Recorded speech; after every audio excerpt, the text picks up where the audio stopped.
All right. So, the crew of the Saratoga, now one stronger with the addition of Dr. Faye Bryson. At least for now. We'll see how that relationship develops.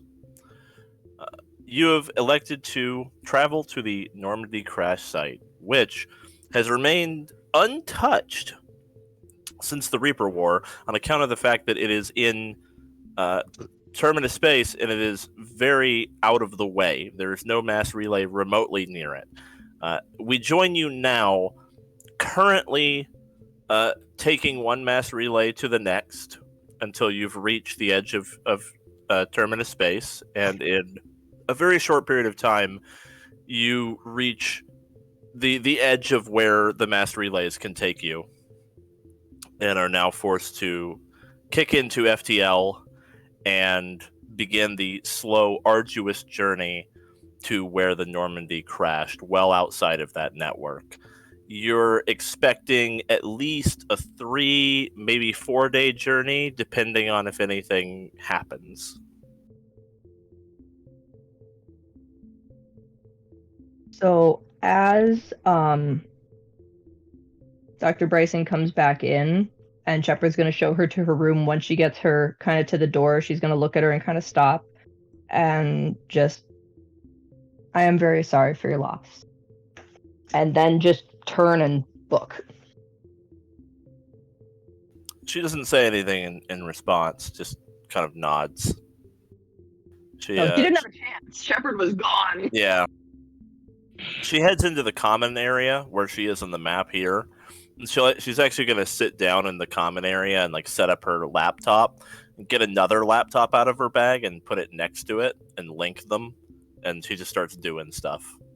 And anyone who looks at her screens that isn't trained in science, let's see, we have science, right?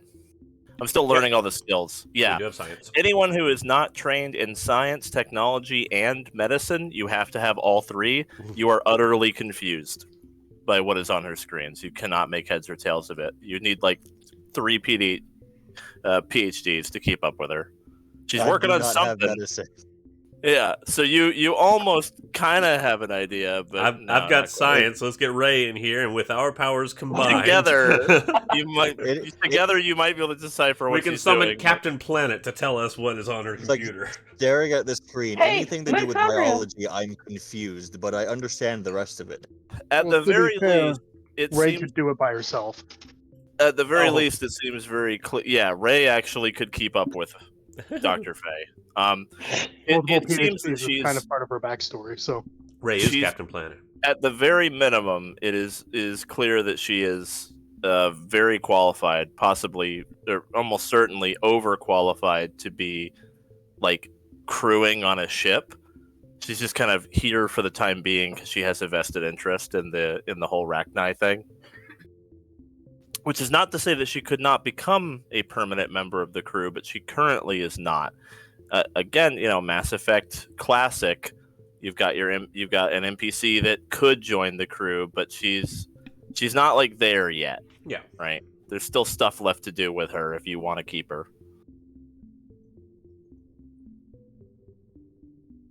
Typically, the way you do that is you just not complete that side quest until the very end of the game. Just never do the Rachni thing. Yeah. No, I will have her get impatient. Of course. That's funny. I am trying to include like many of the classic tropes from the video game series in this campaign, but I will also hold it to realism. Yeah. Like she's not going to NPC around forever. Yeah, and yet we still haven't seen the Towers of Hanoi come up. Oh, baby, it's coming. Is there a reason that Kronk has Aryn cornered in the conference room? Just making sure before I move out. Yeah. No. What? Sorry.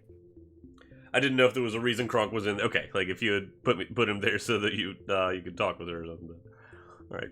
Well, Aryn would actually check in with Kronk, make sure that he's all right with the decision that was made with regarding the Rachni, because he wasn't able to weigh in on it. Oh. I mean, at the end of the day, it wasn't going to be his call either way. He's fine.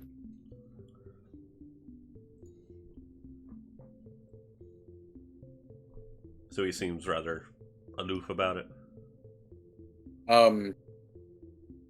Like, he thinks it was a terrible idea, Okay. but end of the day, shrug. Okay. Yeah, it's kind of like the outcome's already happened. So, like, what's he gonna? Yeah, like all's well that ends well. Yeah. Like, Yeah, So- no use crying over spilled milk, right? Okay. As long as he's okay. And Aaron's Or also released gonna, Rachni.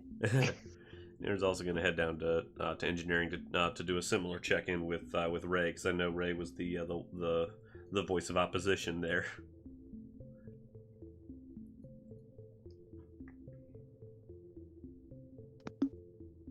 Ray's probably sitting there like she's just watching the engineer work, like just like she asked him to do something, and now she's just sitting there like all giddy, like watching him, like, yeah, you're doing a good job. Good, yeah, that's a good idea. and for what it's worth, he has genuinely been improving. He is actually doing a good job, albeit like once in a while he has a question, but no, he's been improving. Well, Aaron is very glad to see this, that Ray is letting the other engineer do some work and learn, rather than doing everything herself. Aaron definitely approves of this. Ray jumps a little bit when she sees Aryn out of the corner of her eye, and she turns. Can I help you, Captain? Oh, I'm sorry, I didn't mean to startle you. I just wanted to check in with you as the lone voice of opposition in the decision we made on the station. I know that you've repeatedly said that like any decision that I make you'll go along with, but I also need to make sure that there's no hard feelings from us being on opposite sides of these issues almost every time, it seems. I kind of feel bad about it.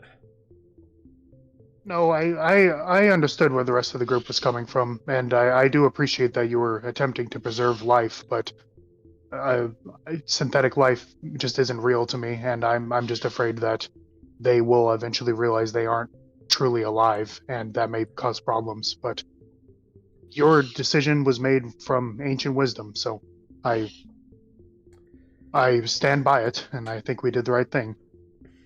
Well, good. It seems. Thank you for picking up on me, though. My pleasure. If there's anything you ever feel you need to say or get off your chest, I don't want you to be afraid to come to me with it. I don't want to be surrounded by yes people. I want people that will check my worst impulses and tell me when I'm wrong.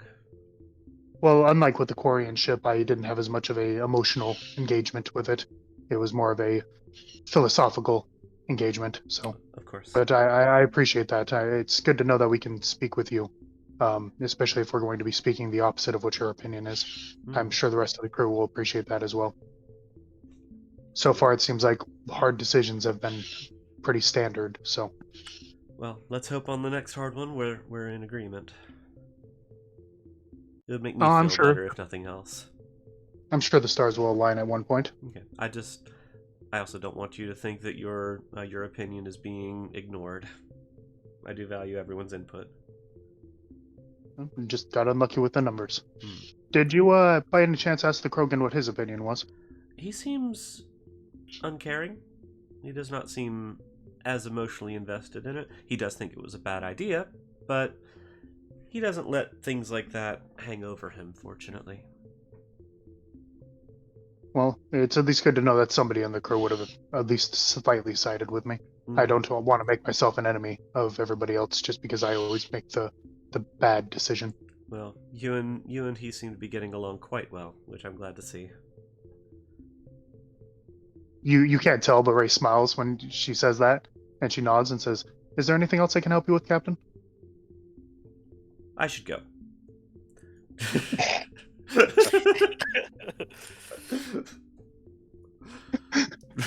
You're a bad Ray person. immediately turns around, stops talking, and just starts typing out a computer. What happened?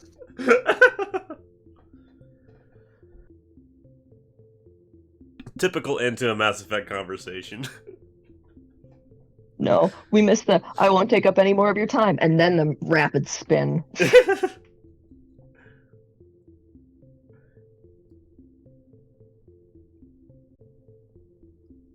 Just give a nod to the security personnel as she walks through the cargo bay. Crewman?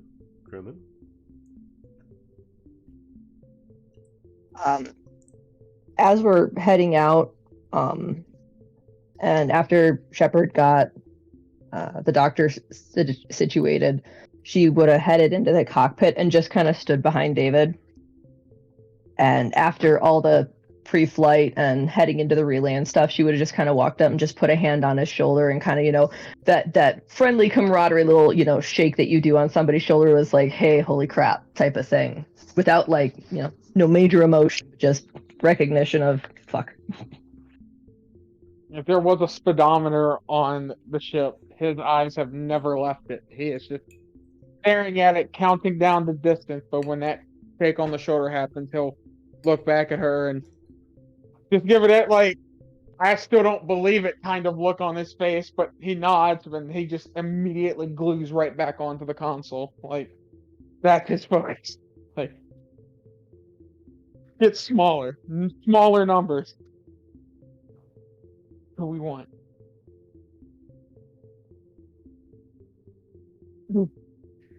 Can I get either of you something to drink? I'm gonna go get myself a cup of coffee.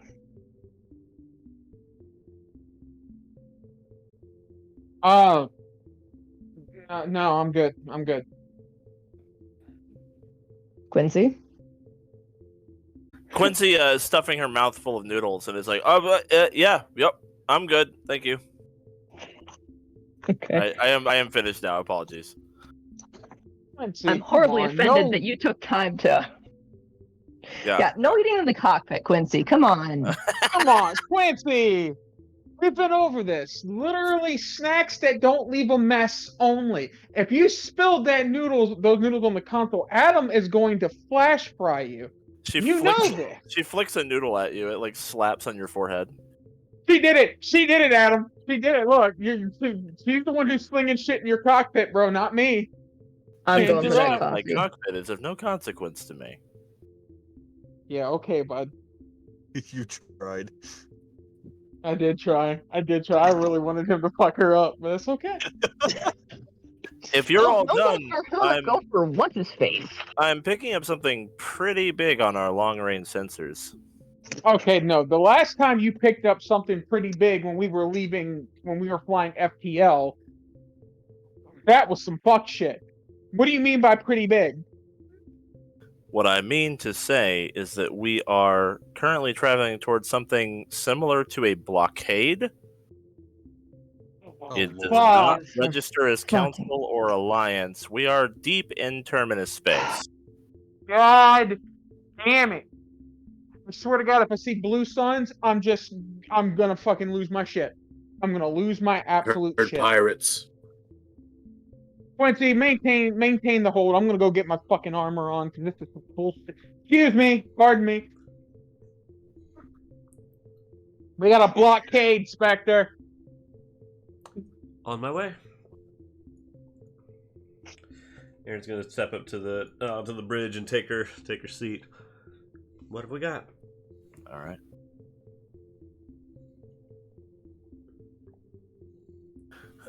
Pulling up some imagery now.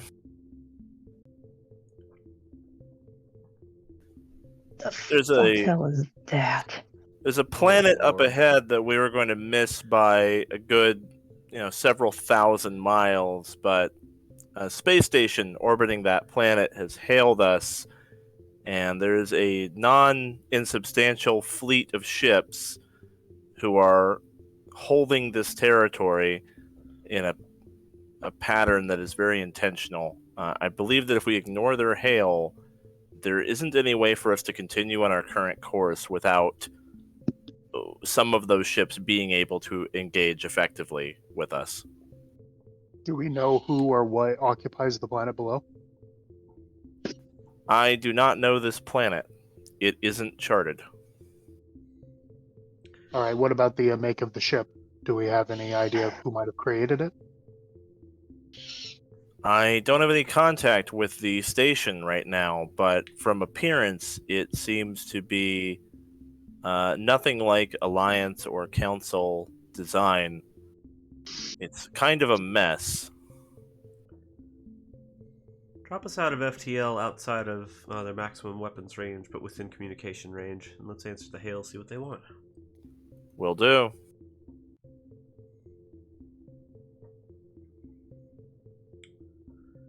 All right, the ship comes to slows to a stop. Should I accept the hail, Captain? Go ahead, open the channel. All right, understood.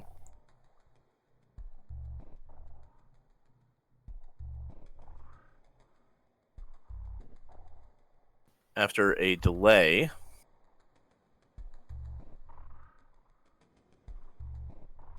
this man appears. Oh, look at this swaggy guy. This is Captain Aryn Talia of the SSV Saratoga. To whom am I speaking? I just wanted to confirm it. Welcome back, Miss Spectre. I don't suppose you're flying into my territory to take us up on our little offer, are you? Oh no. Oh, for fuck's sake. God damn it. So I Was trust this that the you were man behind in the suit? So you're the one behind all of that. Pleasure to meet you. You got the invitation. Have you offloaded the goods? They're legit. Little peace offering. We've accepted it as an offer of peace. Right now we are otherwise occupied, but it is still on our list of things to address. We have not completely discounted it. Fair enough. Still thinking about it. Then what brings you to my little neck of the woods out here, huh? And she'll smirk and say, "I'm sure you know I can't comment on the nature of my missions." Well, how do I know that you aren't going to cause me complications? If I wanted to cause you complications, your little outpost on Naraka would have already been devastated. Did you tell them about Naraka? We haven't told anybody anything. We've kept it to ourselves. We're still keeping our options open. It wouldn't be news to quite a few of them. Well, I don't Naraka, like to close doors to opportunity. Naraka isn't some big mystery. Don't be too confident who your friends are. All I gotta do is put money in the right pocket, Spectre. And that's what I'm doing right now with you. You've already got some of my money in your pocket. So where are we gonna go from here?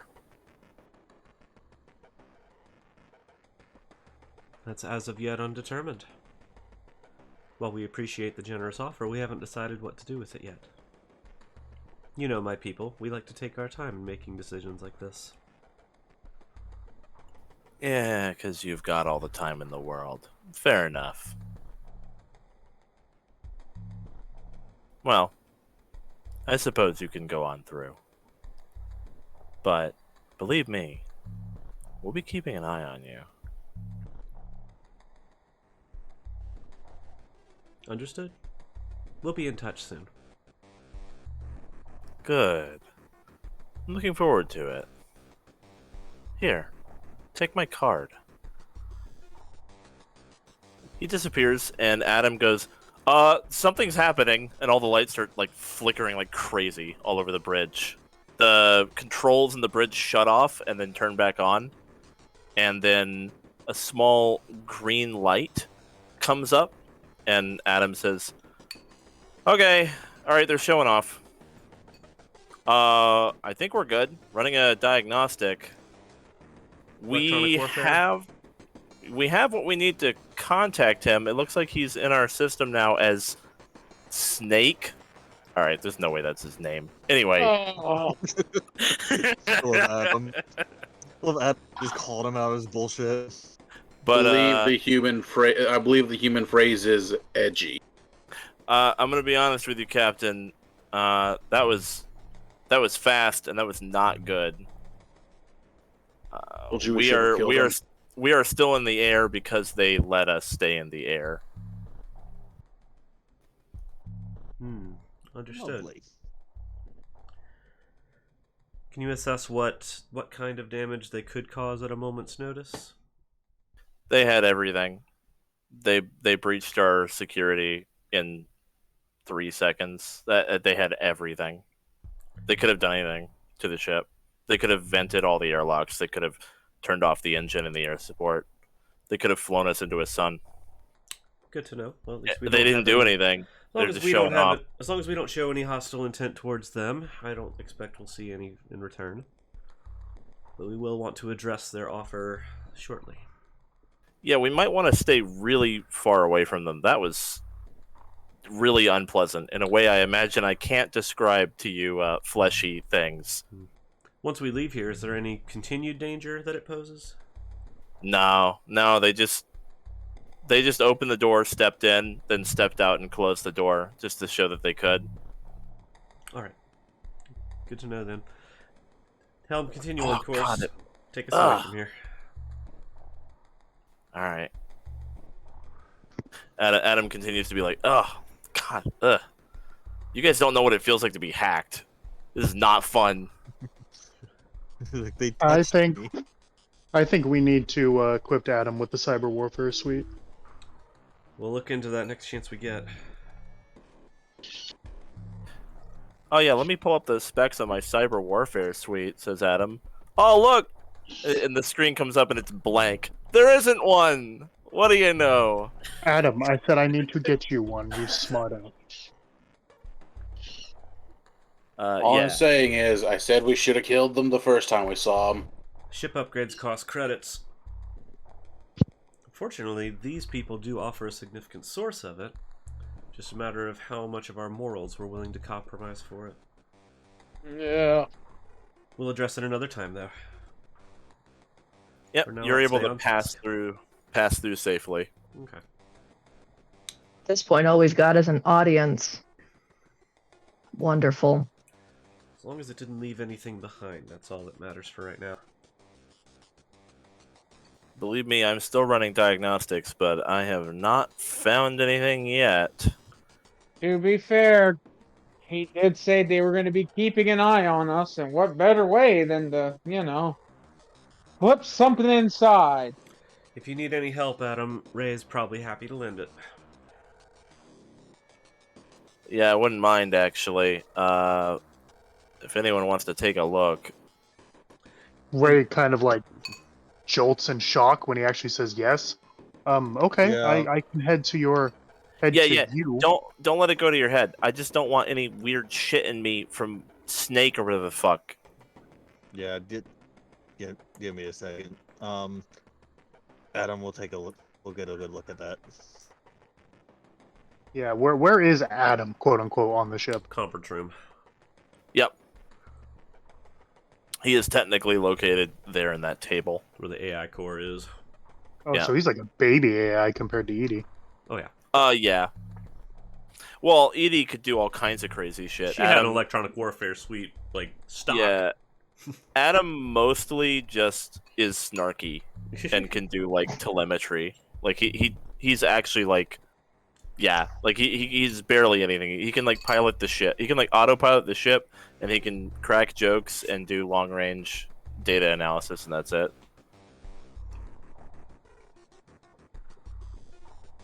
Yeah, so if you guys want to run a technology check, just to kind of sweep the system and look for anything that could have been left behind. Okay. What's your I'll let you both roll it. Oh, I've got a +10. okay. I've got a +9. You can just both look.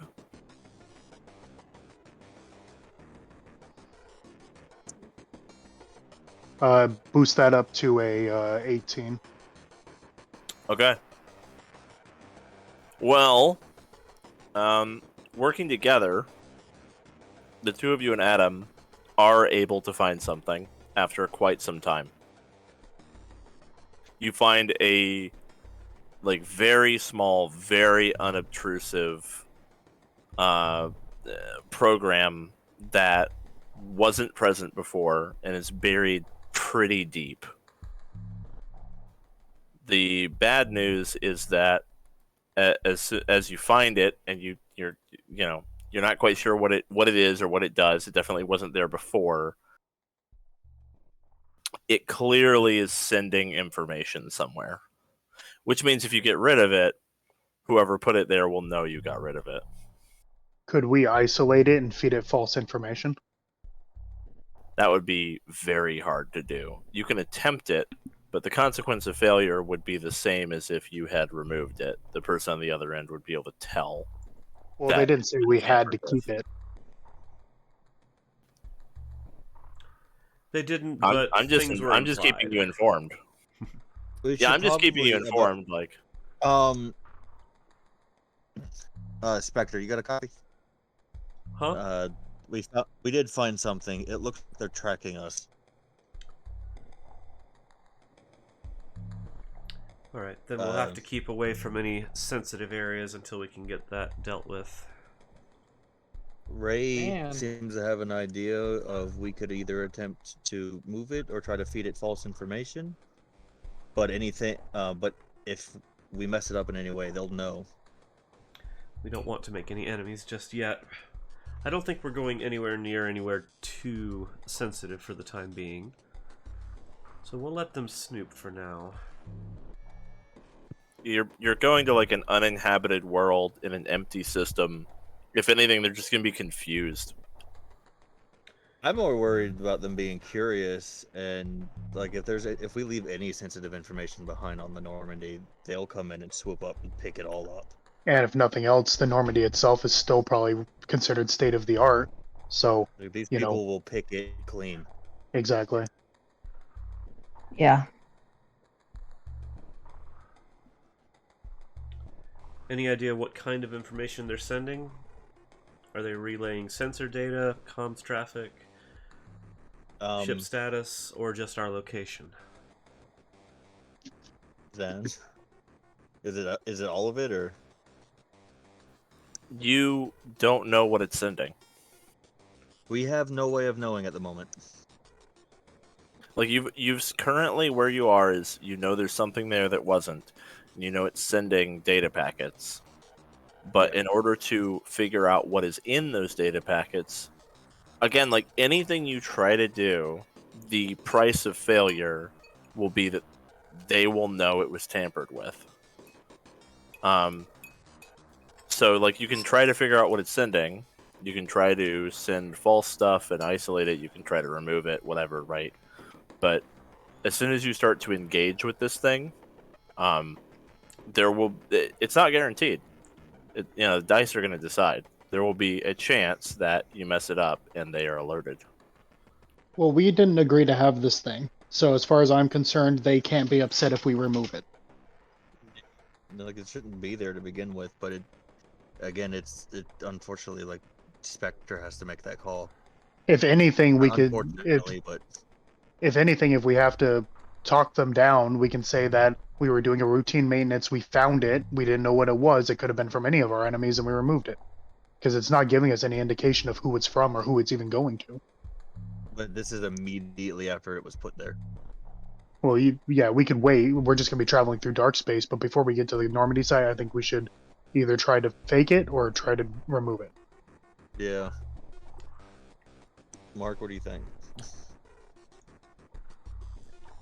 Once we get Spectre? to a point where we're out of range of any communications, it won't be able to send anything, right?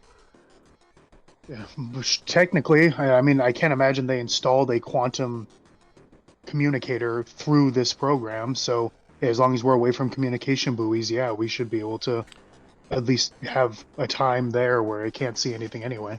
Adam, are there any communication buoys in range of our destination? So, first of all, the data packets are being sent using your ship's inbuilt communication systems. They didn't. It's not like new hardware was installed. So, it's using what your ship is capable of already. Which I'm And- assuming the ship doesn't have quantum communication abilities. No, I'm pretty sure that would be like very unusual, right? Yeah. That's like Space Says- Station would have that. Yeah. Well, space station or like what if the the other guy- Normandy got one because Maybe- Anderson was going to be there and he was the head of the like Right. military. So I want to say, like, it really heavily depends on what the Saratoga was used for. I mean, with it being one of the only FTL capable ships out there, it might have one. I would say That's your probably. call. I'll probably say no for now. But yeah, 'cause Maybe it's that would removed. change a lot. Because technically, we would have been able to speak with the council immediately after our. yeah, I'm gonna engagement say with them. no. I'm so on and definitely so gonna say forth. no on that. Yeah. All right. Once we drop But out... Sorry. Adam said wants to answer your other question. Adam says I am not picking up buoys per se, but this dark space that we're flying through, I'm pretty sure that there's a lot of surveillance out here. This whole swath of space, I keep picking up little tiny like signatures, like infrared stuff and whatnot. I think definitely there's a chance there's something that could receive it. It's also likely that we're actually being viewed remotely as well. Understood. So no chance of completely dropping off the radar for now. Alright, let's proceed under the knowledge that we are actively being watched. And judge our actions Alright. accordingly. Means we may need to act fast once we're on the ground at the crash site. I don't know if scavengers are going to come following. The technology that was aboard that ship would be very valuable to anyone in Terminus Space. Okay, so we're not going to be able to remove the thing without possibly angering them, is what we've decided. Yeah. I mean, if you succeed, like the thing is, the idea of like falsifying it or whatever, like you can attempt stuff, but you'd have to succeed. Sure has to make the call on that. Yeah, and I don't want to risk that just yet. And we do want to. I think we do want to address that side quest before they blockade us again. They're not going to wait forever for an answer. The sooner we get that answer, the sooner we can negotiate getting that code off of our ship. Okay. Sounds like a plan. If we're on good terms, they might be more likely to let us operate under the radar again, and if we're on bad terms, nothing wrong with trying to get rid of it anyway. That might be the next thing we try to do then, I think because so, before we visit any possible Rachni homeworlds. Yeah, I mean, the Yeah. Normandy crash site is in Syndicate territory, so it is convenient to go deal with them afterwards. Yeah. I am a little bit concerned that the thing might have some kind of like Trojan horse built into it, where if we mess with it, it's going to shut down our systems, though. Yeah, let's make sure we're in an area where we can get the ship like towed and repaired safely before we try messing with any of that. Yeah. If we do that here, we end up getting shut down and adrift, then we are surrounded by enemies. I'd rather be surrounded by friends.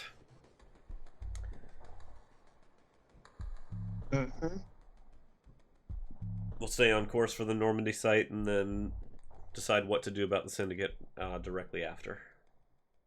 All right. How much longer do we have to the Normandy? Is it like pretty close, or do we actually have time to discuss that now? You definitely have time to talk. It's gonna be like another day. Okay. Then in that case, let's talk about it now and get it figured out. Senior staff to the conference room. No, it's a good thing I'm already here. Mr. Ways, you have the bridge.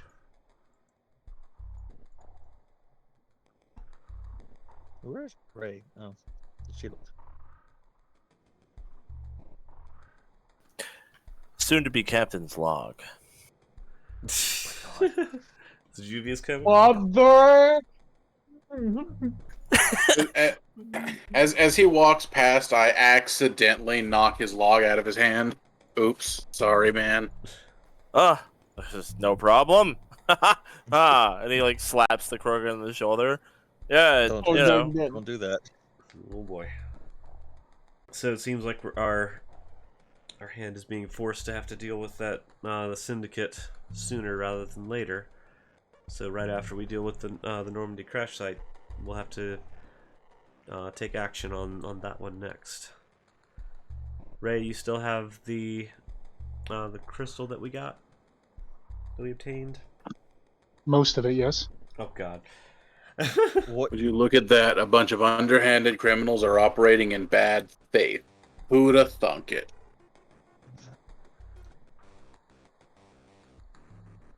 Well, I mean, that's how criminals generally operate. So the implication that I got from them is they want us to use our immunity and authority to possibly traffic some of their goods. There would be a significant amount of credits involved, which we could use to upgrade the ship and our own personal equipment. At the same time, the lives that it could touch could be affected very negatively, and we'd be involving ourselves in a galactic drug trade. So I'd like to hear opinions. Well, I am currently attempting to synthesize the drug and create a cure, or at least a addictive for it. So, if that is something that they end up doing and they allow the drugs to pass through us, maybe I can figure something out, and if so, maybe we can ruin the batch, as humans might say. All right. I guess I'll be the fun police, so to speak, but look, I'm a soldier, not a drug runner. That's just my stance on it. I got no Technically, right problems now, with them all of us are doing. mercenaries. I got no I'm- problems with them doing whatever they want to do to make a profit, but I don't want to be involved if it involves all that. What if it involves making the I'm, lives of those addicted better? That's on you. The other thing to bring up is that in order to operate safely in Terminus Space, we would need to be on their good side. If we are not in good siding with them, it might make our missions out here a lot harder. It wouldn't be the first time I've worked for groups like this, but between you and me, my knee-jerk instinct to subtle threats like that is to cave in someone's head. So, I'm personally not particularly comfortable with working with them. I don't trust them.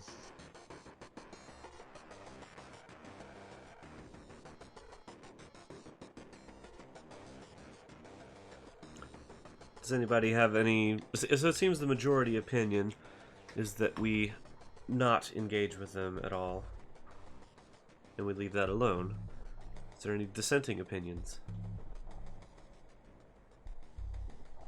The only thing I have to say is they expect us to. So we're going to have to engage with them at one point, one way or another. always the option of faking it, landing on their base, and then wiping them out. But that'd be a little tricky. Especially since they seem to have electronic warfare of great capacity. Yeah, I don't think 1,000 Geth could have done what they just did. 1,000 Geth isn't exactly a lot now, is it? Which No, means but if they're all focused on one ship, they should be able to take it. Which means anytime they want to seize or disable our ship, they can.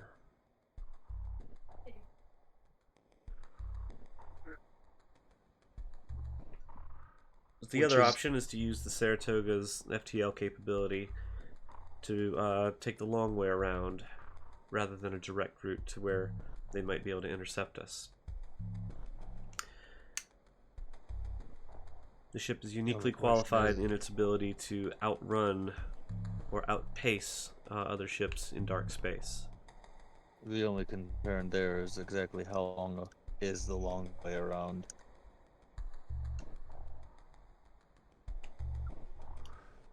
It would probably be similar to our last deep space voyage, a matter of weeks.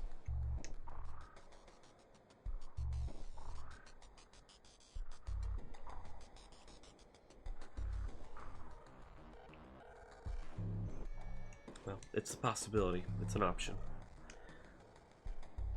The next time they come calling, though, it might be hard to say no. That's the worry I have. So I think we should have a plan in case we do have to work with them, whether or not we want to.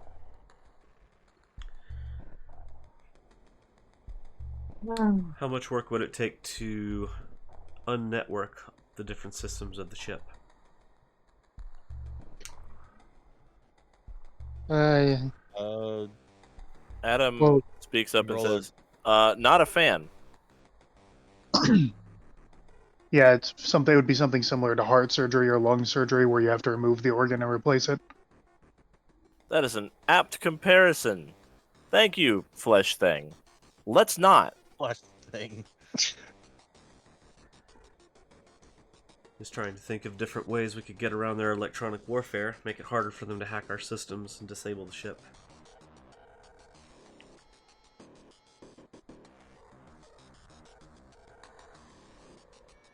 It's either that, or Well, we pretend that we're going along with them. Either way, I don't like the idea of this program being on our ship if we're going to not be working for them. Heck, even if we were working for them, I don't like the idea of them following our every move. No.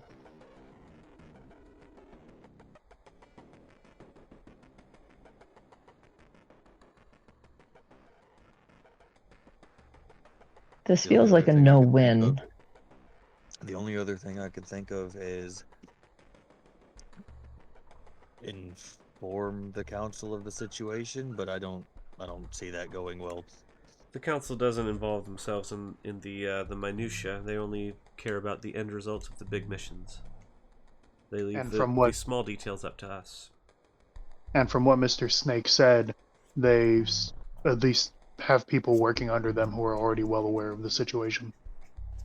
I'm not concerned about the fact that the council is aware of their existence. I'm concerned about the fact that the council isn't aware of their Blackmailing us. blackmailing us, interfering with us.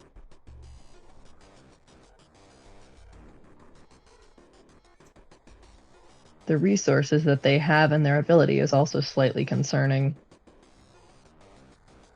Council might not be fully aware of exactly what they're capable of either. So it's going to be up to us on how to handle it.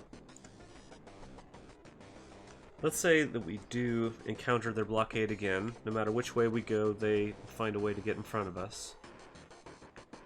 And they ask what our decision is. Do we try to talk our way out of it, saying that yes, we'll work for you and everything, and then make our way back to safe space before disabling everything and hope to never encounter them again? Or do we try to plead neutrality? Tell them we're not interested in working with you, we're not interested in working against you, and see if we can negotiate safe passage through their space that way, because we sure as heck can't take them in a fight. I think Mhm. the fact that they know we can't take them in a fight is why neutrality won't be an option. I just worry if we even do a tiny job for them, that would be a foot in the door. They already got their foot in the door because because someone took their drugs. We're well past that step. Unfortunately, Kronk is correct. I don't think that would have stopped this most recent engagement. Mm. I think whether or not we had taken the drugs, they still would have pulled us over there. And I think whether or not we had taken the drugs, they would have still done what they did. I think the drugs are maybe the only reason we're still alive. If they thought we were a threat to them and we knew the operation that was going on and we were purposely trying to avoid it, if they're as powerful as everyone seems to think they are, as the galaxy seems to think they are, then we are a threat. Why on earth would they have gone? Oh, sorry. Why would they have gone out of their way to shoot down a Spectre that didn't have any interest in? If we weren't involved in the first place, they probably wouldn't have even bothered to make themselves known. They bothered to make themselves known, which is how we ended up with the drugs in the first place. They've been watching us. They've been tactically positioning themselves in our path twice now. They're paying attention to the fact that there's a Spectre in charge of a ship capable of flying under the radar. That's what they care about. And as far as we know, we don't even know what their mission is. And here we are flying through their space multiple times. They might have had the idea that we were specifically set up against them. Imagine for the time being they're just curious about what we're doing. Taking a passing interest. They're more interested in how we can be profitable for them in the long run.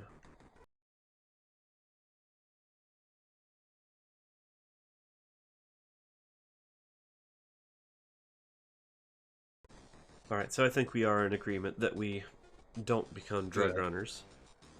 Yeah, I don't see them becoming hostile without us giving them reason to. Yeah. We stay out of their business, they can stay out of ours. Alright then. I'll do my best to talk our way through it next time we end up in that situation. I appreciate everybody's input. Push comes to shove, we might have to regrettably do a few favors for them for safe passage through their space, but other than that, I don't see us having to work for them. What do we know about their predecessor? This shadow broker individual. I'm sure you two came across him once or twice. What was he like? And she'll gesture to the Krogan and the Asari.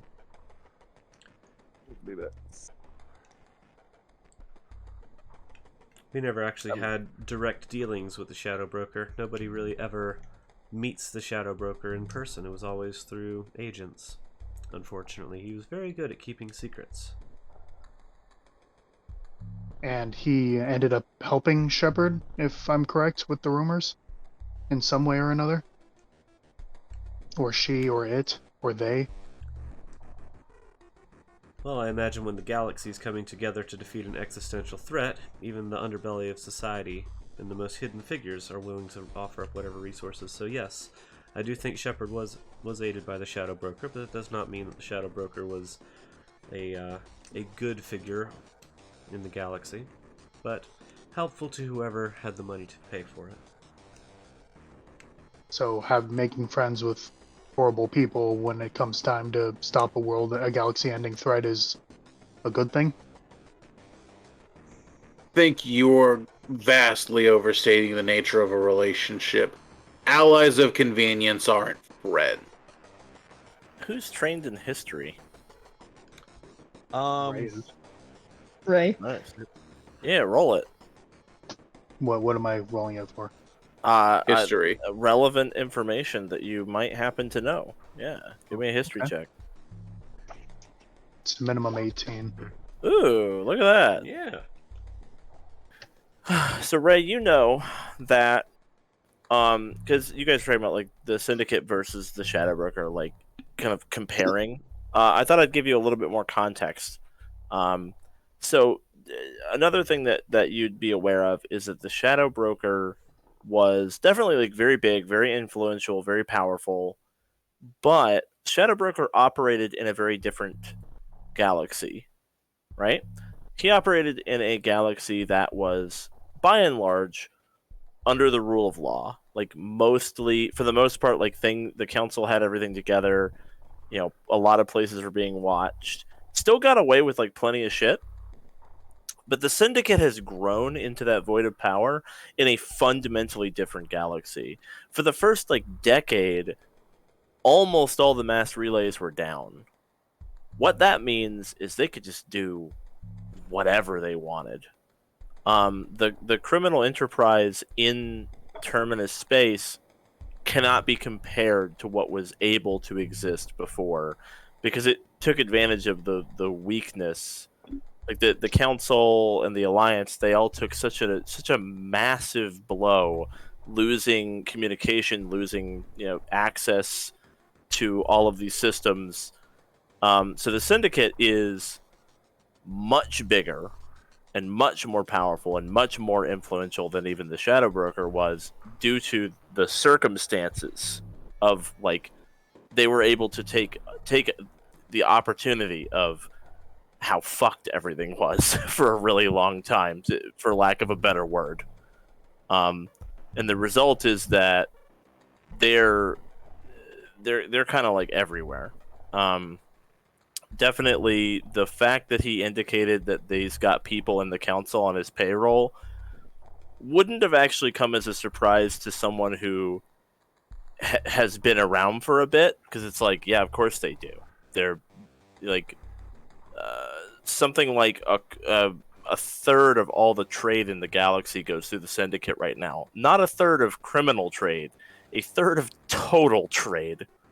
Like, it's actually a real problem that the council and the council races are eventually going to have to address. They've just been kind of putting it off because they don't really have a solution right now. They're a little bit busy just trying to rebuild all the mass relays and get everything connected, and then it's like, okay, once we're back on our feet, then we can worry about this unbelievably massive criminal organization that grew while we were trying to fix everything. So that's the Syndicate for you. As far as we know, I'm just guessing. As far as we know, the only one individual group that is responsible for more intergalactic commerce is the Volus. Absolutely. They are an insanely powerful group, and they're not going to let us do anything, especially if it comes to the end of the world, without them being involved. So maybe having them be friendly towards us before things happen is better than being enemies with them. Some friends in low places. Exactly. I understand the drive to not want to work for them. They're criminals. I understand that, but I'm sure there's plenty of people in this room who've done things that can be considered criminal in the past, and we still have to work with them. So I'm worried about denying their offer and then becoming more of a nuisance to them and possibly becoming a target of them. I think I agree. I'm willing to listen to what they have to say, and if they are offering small favors in exchange for safe passage, I'm willing to take that. If they're trying to press gang us into full service for just credits, then that's terms I'm not willing to accept. Is everybody else? Moreover, if we're the ones doing the job, we can do it in a good way. We can do it the right way and in a way that we can at least accept, because the job's going to get done regardless of whether or not we're there. All right. So I'll listen to what they have to say and make a judgment from there. But I'm not going to let this crew be press ganged into being full-time drug runners, if that makes everyone comfortable.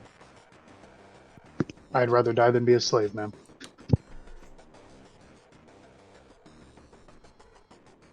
Any questions? I trust your or judge. disagreements? I trust. No, I trust your judgment, Captain. All right. Which up until the discovery of whatever you guys are calling the thing that you found, until that, the Syndicate was definitely, like, by far the biggest galactic threat. That was, like, what the Council kind of had their eye on, like, was gearing up to deal with in, like, a very long-term way, right? But, like, the Alliance and the Turian military and all of them, they were, like, building up their military strength, building their mass relays, they were just beginning to strategize, like, how do we actually deal with the Syndicate? Because they have become, like, unmanageable. They've become, like, daunting. And just the probably, like, years out. Any kind of actual, like, action or operation was still years out. But then you guys found, like, Space Satan.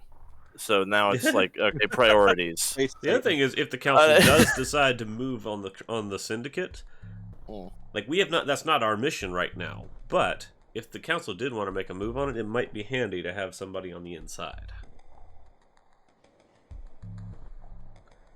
or at least in good standing with them. Various ways it can go. Yeah. Another good way to imagine the Syndicate in this campaign is it's a little bit like if the Shadow Broker and Cerberus had a baby, and that baby was enormous. Yeah. Our operations will take us into Terminus Space, like, foreseeably in the future. Actually, the It Syndicate's will- almost certainly absorbed Cerberus. Like If the any Syndicate- remnant of Cerberus that survived is probably in the Syndicate now. Like Also, got if the absorbed. Syndicate is as big as everybody says it is, it would be it would be impossible for us to be an informant for the Council working for the Syndicate without the Syndicate knowing that we're doing it. Yeah, true. But Yeah. either way, attacking the Syndicate, going to war with them, is not our assignment. It's also not an option, I don't think. Yeah. Not one little ship. So we'll see what it takes to play ball for right now. We'll try to keep the stakes as low as possible to keep ourselves able to continue our missions. Certainly, while you're in Terminus Space, it is a matter of how do you deal with them. Guns blazing is I would agree, probably not really an option. That said, if you do get out of Terminus Space, you can just tell them to fuck off. You probably don't want to go back to Terminus Space ever again. Yeah, that means our missions going back to Terminus Space would be very pretty difficult. much lose access to that part And of I've the still star got map. and I've still got centuries of like work ahead of me that might involve going back there, so I don't want to burn any bridges. Yeah, that would be a big bridge to burn. I would like to propose an idea. Go ahead. With them being as big as they are and the way that they operate and everything, it might be best moving forward to treat them not as a criminal organization, but more as like a hostile foreign government. Legitimate authorities in their territory. Yeah. Honestly, Yeah, that makes that's sense. how they see themselves. Because with everything that I've heard, as far as it seems, anything in Terminus Space appears to be their territory. They are literally a foreign government. Yeah, that's how the they see council might themselves. refuse The to- council doesn't. Yeah, it's the council is refusing to recognize them that way. But what you're saying, Joseph, that is how the syndicate sees themselves. Absolutely. Yeah, Yeah. like CIA As has far as like they're criminal not contacts and criminals, stuff. These things are legal in their territories. Yeah. Yep. Okay. And Yeah, we need it's to the- treat them it's that way if we want to have good relations with them. All right. It's definitely the council has labeled them as like a criminal organization. But yeah, the size and scope of what they are is much more comparable to like a nation. Yeah. And the council has given us give Spectres free reign to fulfill their missions how they see fit, and sometimes having some underground contacts is part of that. They know that we sometimes have to play dirty. We can't keep our hands clean everywhere we go. Great. Everyone get ready for your healthy heaping dose of emotional trauma. Yeah. Perfect. All right.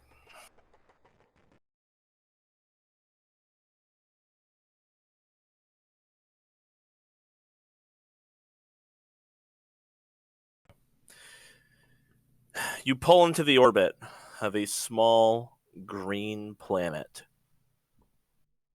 It's covered in a thick cloud cover, like thick fog. But the long-range sensors are indicating that there is a great deal of plant and animal life on this planet, and that its atmosphere is breathable.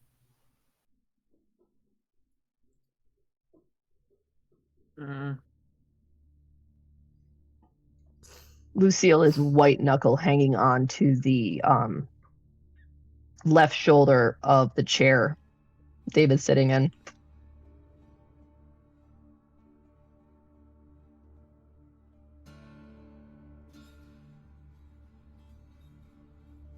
Anything on sensors? Yeah, I've got a crashed ship, says Adam. Location. Wow, this thing is a badass. Fuck, why didn't they build me like this? Yeah, we've got a location. There's some flat grassland we can touch down in. This planet is completely uninhabited. A lot of animal life, but no structures, no... Well, hold on, No wait. human life. There's a hut by the ship. Oh. Immediately hell? stands up. Immediately stands up out of the chair. David, wait. We gotta get down there first. Lucille's white. Ooh. Do you bring the Saratoga down? Before Yeah, yeah. before we do that, would, What? would shutting What- off our what? communication system disrupt the data packet sending? If you shut off the hardware that you use to send communications, then it would no longer be able to. It wouldn't work. It's just software. You could physically shut off the hardware of the ship. It's like if someone hacks your webcam and you unplug the webcam, then like they can't plug it in with a hack. Yeah, that's Yeah. Does anybody To be have fair- any opposition to us doing that before we head down? No, Not at I mean, all. to be fair, it would be standard protocol for running dark, so they should expect us to periodically turn off our communications. Gonna have to Oh do it. no, somebody knocked into it. You're gonna have to do it physically, which means someone has to like climb in there and actually undo the cable. Ray, can you I help? Ray. volunteer You have a the Quarian, Quarian. so Yep. All right. Ray, that's you. Yep, Quarian does the Quarian thing and crawls into the Yep. dock. All yep. right. So you get in there, you find the right cable, and you pull it out, and Adam goes, "Ow, son of a bitch! Fuck that smarts." All right. Yep. Nope. No communications. There's no way they programmed you to feel pain. That was just you being dramatic. You don't know that. All right, Helm, take us in. Are you going to tell another autonomous being what they do and don't feel? Yeah. Wow. Way to be insensitive. Freaking Quarterans, tell me about it. You know. hey, Ray's already made it clear she doesn't think synthetics are life, so Captain, we can take it down now, right? Take us down. Aren't life. All right, you come. All You right. bring the ship down.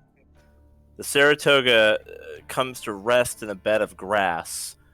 Around you is like just grassland and hills, and above you is thick, thick fog. Like the whole sky is just white. And as you're landing, a bunch of what look very similar to sheep, except they have 3 eyes and 5 legs. But otherwise, they pretty much look like sheep. They scatter as your ship comes down, and a bunch of them are like, "Meh, meh." I feel like I saw this in a holovid once. questioning the fifth leg. Hmm? Where is Yeah. it? 5th leg's in the front. It's a very important leg used for mating. 2 in the back, 3 in the front, 3rd eye on the forehead. Yeah. Shepard is waiting at the airlock. Like her hand is hovering over the button Same. to slam it open. Same. We're gonna have a roll off, see which one of you hits the open button first. Aryn will just, upon seeing that, she'll just say, "Proceed." Button slammed. Shepard beat you to it. As you guys storm out of the Saratoga, the alien sheep all freak out, and they're all like running away, like, "Ah!" You scare the shit out of the local livestock. I take it Are the we two- in view of the crash? Like how Oh, yeah. close are we? Yeah, you're like a jog away from it. What's two can the take ship point. status from the outside? What's it look like? Well, it looks like it collided with the ground, which broke off a bunch of pieces, and then it's become covered in like moss and plant life ever since. It doesn't. It could be worse. It's pretty much intact, actually, likely because it pretty much buried itself in the side of a hill. So because it landed on like grass and soft soil, it didn't like explode into pieces. It just kind of like buried itself there. It's definitely partially crushed from the impact, but it's not like the first Normandy where it was like scattered all over the place. Like it's pretty much in one piece. Thank God it missed all of the mountains surrounding it. Yeah. They would check the ship first. The hut can come afterwards. All right. It's up to you She two. is- I'll let you two have point on this one. Sounds a little backwards, but whatever. I would definitely check the hut first, personally, but Lucille, what do you want to do? I'm going there. That means somebody's alive. Okay, never mind. We'll go with the logical route. Yeah. All right. Okay. You head down the hill, and at the bottom of the hill by the Normandy, you do find what looks to be a small wooden hut that has been assembled. It definitely doesn't look all that old. Or rather, it looks like the kind of thing that someone would have to like rebuild on a regular basis or like do maintenance on. There's a fire pit in front of it, and the embers are hot. She slows down pretty quick and kind of just looks over at David. And then, in the I'm totally casual saunter, heads over to wherever the main door is into this structure. So it's a small wooden hut with it, and there's like some what looks like a wool cover over the door, like a woven like wool blanket. Ah, yes, the classic approach. And inside of the hut, there's no one in there, but you can see what appears to be a mattress that is the fabric of it is like woven wool, and the stuffing is wool. And there's like a wool tapestry and a wool pillow, and there's Are there a little wool table. slippers? Yep, sure. Yep. Aryn, Everything in here is wood or wool. Yeah. Aryn looks around and like refrains from making a Shepard joke. You oh my do god! You do see something else. What do we see? Inside of the room, there are several tools. There are some metal tools hanging on the wall, bent scraps of metal, like painstakingly reshaped into different purposes. Like there's what looks like a pair of like shears, like you would use to shear a sheep, but they've clearly been made out of pieces of like the Normandy, like pieces of metal and rivets that were like ripped out and kind of co-opted into a pair of shears. There's like a frying pan that looks like the handle used to be a rifle, and the end of it is just like a sheet of like the hull of the Normandy. Well, yeah. There's a bunch of there's just like a bunch of tools, like basic stuff to live here, made out of metal objects salvaged from the crash. Do we have any sort of sensors that would be able to pick up specific life forms? Like usually you can get a shape or something, or just general size. Adam says, "No, I'm afraid not." Looking around. Are there any data pads or something that could be used as a makeshift journal? Something that someone could possibly have kept a log or anything? You don't see anything like that. Okay. No, the place I Okay. can think of is the ship. It's Ship. like ship. Yep, let's go. You guys are like manic. Yeah, no, he's All right, yeah, absolutely manic. yep. There Okay. is no soldier here. It is Curious George. You head over to the Normandy. It's pretty easy to get inside. As a matter of fact, one of the holes in the side of the hall, there is a wooden ramp leading up into the hole in the side of the ship that was clearly built and placed here to get in and out easily. Wow, she's running very quickly upon seeing that. All right. Do we want to announce Yeah. ourselves so they don't take them by surprise? Oh yeah, no, she hits ramp and she's like, "Hello." Yeah, whoever it was who's been here by themselves for a very long time, I would definitely proceed Yep. with caution. When you say hello, David, you see something on Lucille. There's a little red dot on Lucille's Oh, forehead. yeah. Lucille, stop. Freezes. You're targeted. Hands immediately go up. Way up on the top of the Normandy, like way on up. Like 300 feet up on the top of it, you see a figure perched with a rifle trained on Lucille, And Alliance. he calls out and he says, "Are you real?" Real as can be. Yeah.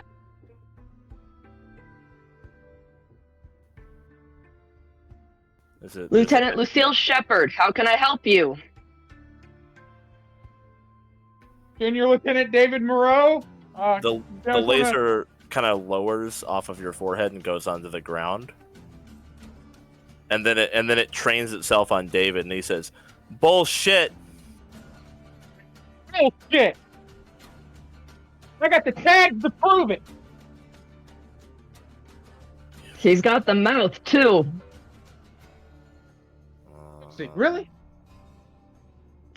You want him to get shot, or you want to prove who we are? Because honestly, at this point, whoever this poor person is, they are not doing good.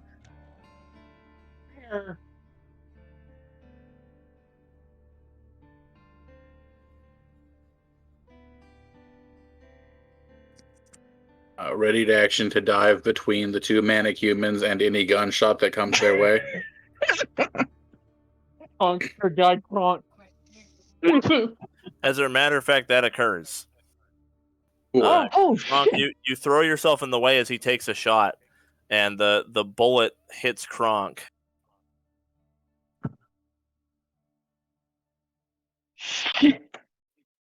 Is there any way I can?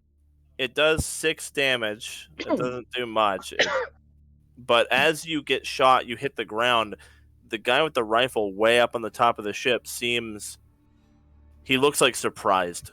Like he wasn't expecting that to happen. And he lowers the rifle and he says, "Fucking shit, you're real." Stand the fuck down! There are better ways Ray to will find start that out healing than the Krogan. shooting people. Kronk reaches up to the wound and goes, "You know, that actually kind of itch."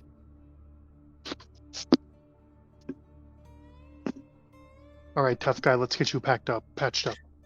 The It's man not a hell goes of a over lot, to but I got a 4 in intimidation if I gotta start yelling. The man puts his rifle on his back and he goes over to the edge of the Normandy. His right arm, he opens it and you realize it's metal.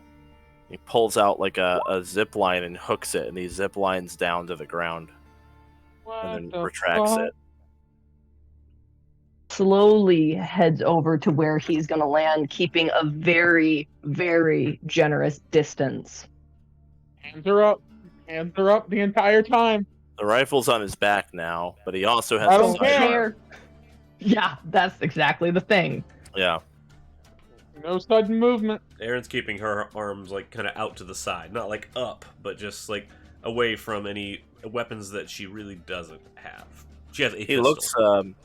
He looks kind of like a little bit panicked. He looks really unnerved. Like he actually will reach out towards Lucille with his normal hand, not his metal one. And his hand is kind of like trembling as he's going to try to touch your shoulder, Lucille. She actually extends a hand out also, and just holds still. He touches his hand to yours and then flinches, like when your hands touch. She does not move. He just says like, "Oh, fuck." And he turns around and puts his head in his hands. Fuck. Shh. And he turns back around. Okay, all right. What do you want? Slightly less timid than the livestock, at least. What do we? We My came name- to investigate the Normandy.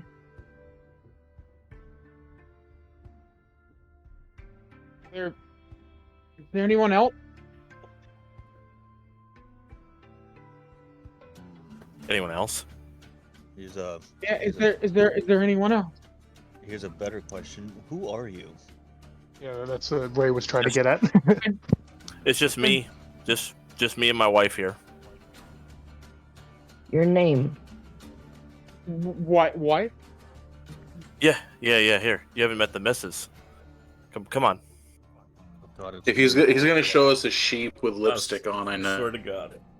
He's still Yeah. not answering Looks who over are at you David. question. David is wide-eyed. He's starting to panic. He leads He's you following.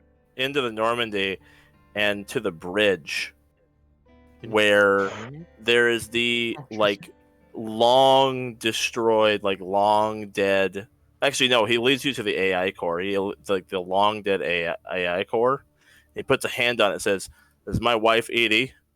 What was that, Edie? Oh, Yeah, they seem like nice folks, Oh no. and like it's Oh, been no. dead for a long time. Who Oh I no. thought it was, isn't it? Oh no. Nice to meet you. My name's Jeff. Just her jaw drops open. What was that, it's- Edie? and then He looks looks at he looks David. at the dead. He says, "What was that, Edie?" And he looks at the dead core, and there's just dead silence. And then he goes, "Yeah. I already introduced you. Don't worry about it." Is David. the air breathable in this? Like It is. when we land, Yeah. it is. Yeah. David reaches up to his helmet, and there's just the audible click of the magnetic lock releasing, and he just lifts it off and looks over at him. Uncle? What? Does he, It does he can't- remember who he is? I was only 4 years old when the Reapers attacked Earth, so He like looks around. Wait, is your uncle here? Oh my god. Jeff, it's David. I was a baby back when they touched down on Earth, but Right. Yeah. David, the cute kid. that's me, and I'm not really a kid. No. anymore. You're not David. Yeah, David, no, David's a baby. What year do you think it is, sir? I don't know. I stopped keeping track. Edie's real good at counting, though. Edie, what year is it? Good one, Edie. So were you the only one left alive, or did the others just leave you to this? Huh? The others? Oh, yeah, you haven't met the others. Here, come on. They're not much for conversation, but he'll lead you through the ship to like various skeletons of crew, and like Oh, introduce no. them.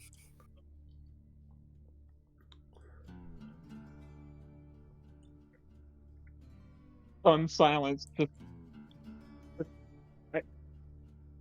Here's Garrus, my old buddy. Visibly shaking. Yeah, still hasn't gotten that stick out of his ass.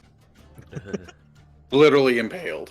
The crew members that he introduces are just like kind of general crew members, but eventually he does head outside where there are some graves dug, and he's made like grave markers with wood, and sure enough, all of the members of the former Shepard's team who were on the Normandy at the end of the Reaper War, they're buried out here on this hillside.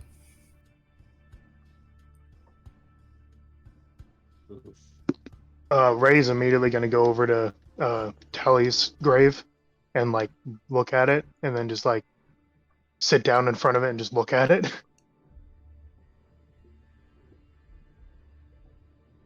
The minute he started heading towards the graves, she stopped. Which Shepard doesn't have a grave out here. Shepard died, like, No, she doesn't. yeah, she But died Caden back. does. Right, yeah. Oh, yeah, no, for sure. Yeah, he would be here. Yeah, he would be.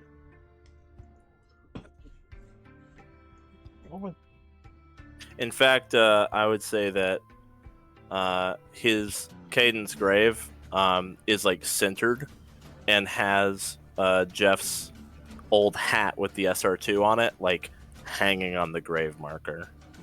And there are fresh flowers on it, too. Like, that he put there recently.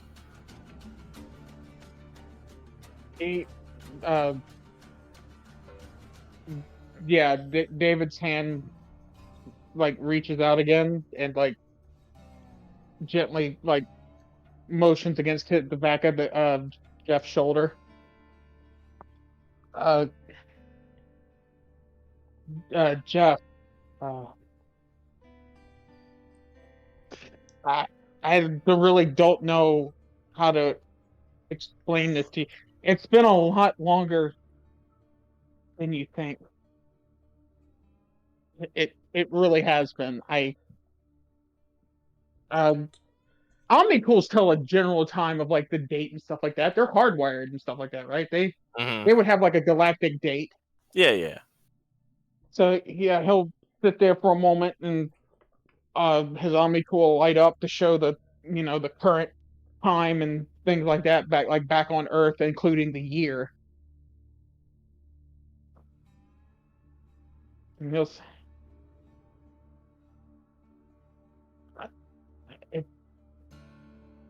been at least 2 decades, if not more.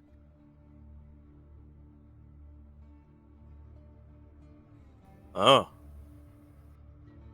He just kind of stares blankly, like he's not really processing it. Hey, you guys hungry? I was about to cook up some lamb. They're not really lambs, but they're close. Jeff, Hillary was my mom. I am David. Nah, David's a baby. I You hungry?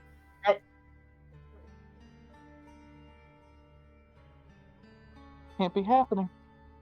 It's not. Too long.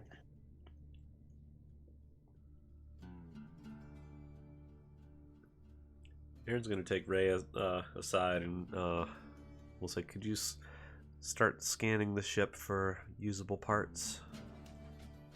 Ray's gonna look down at the grave and then look back up at him and be like, "Yeah, it's probably not going to be very helpful, but I'll take a look. As for Mr. Moreau, what's your plan?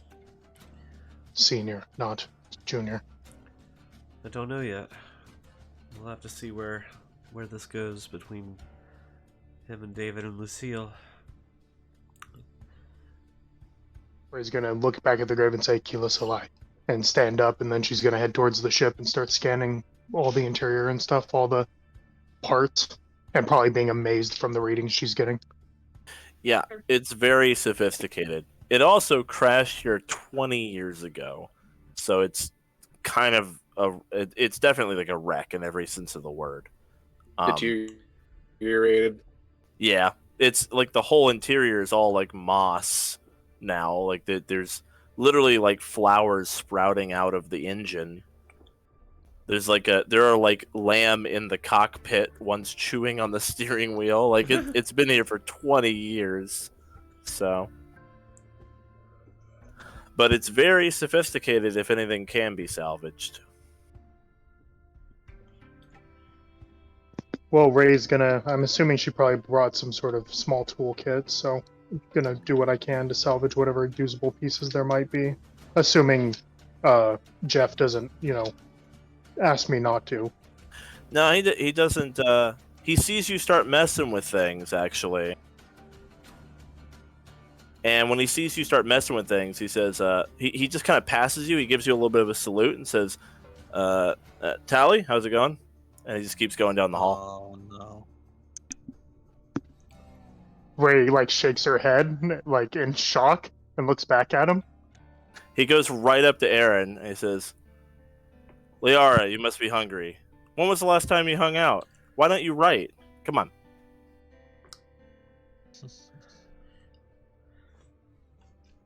Be my pleasure. And if I'm being honest, be my pleasure, Mr. Moreau. She calls him Mr. Moreau in the game, right? Oh yeah, for sure. Yep. And Aaron just turns to Ray and just shrugs. Yeah, he'll head over to his hut and he's gonna get that frying pan he jury rigged together, and he's got he's got a lamb that he recently slaughtered that he's gonna take some slabs of meat, and he lights the fire and starts cooking them over the fire. So Kronk is going to lean over to whoever happens to be closest and is like, I thought the pilot had Rawlix syndrome. Doesn't mean he couldn't walk on his own. At one point, there was talk about him getting some sort of suit to make him more mobile, but he said it threw off his flying. But he obviously isn't doing much flying these days. When the ship crashed, maybe the fabricator was still working and he was able to produce himself a suit. He does have the prosthetic. Who's to say that doesn't extend inside as well? I think David's just gonna go move to where Lucille is at this point. Seeing as he's being friendly and familiar with Aryn, she'll say, "Jeff, a lot has happened since you touched down here."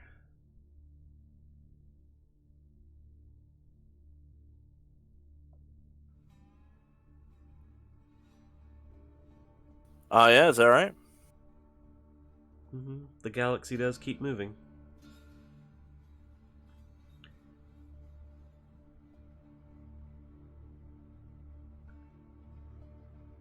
All right. Well, so what do you want to talk about? Well, if you're willing, she'll look over to Shepard and David. And it's like, we'd like to take you home if we could.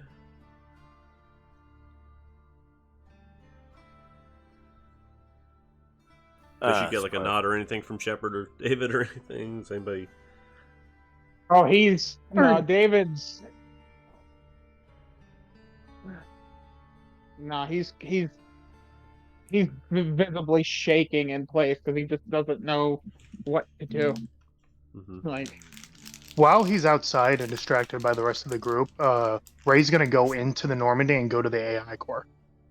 Okay. And I'm going to specifically look for anything that survived, any scrap of code, anything that we may be able to reproduce or at least mimic Edie with. Any drives? If nothing else, the information she would have would be worth, more than its weight in credits. But moreover, maybe she could actually talk him into listening to us. Give me a technology check. All right. You grabbed me for this. I was going to say, and of course. Yeah. Okay. Brought someone then, with yeah, me. he will definitely help you out with this. Pretty good. Yeah. Can I roll with advantage because I have his help, or no? Well, he can just roll his own. It's kind of like perception, basically. You guys are looking for stuff. Fair enough. Give me one moment. Nice. 25, Wow. 26. Both very high. You both rolled a So- 16. Hell yeah! High five. I'll say that it's going to take you a while to really get an idea of what's intact. So you're going to be here for a few hours working on this. Unfortunately, you are able to determine beyond a shadow of a doubt that Edie is dead.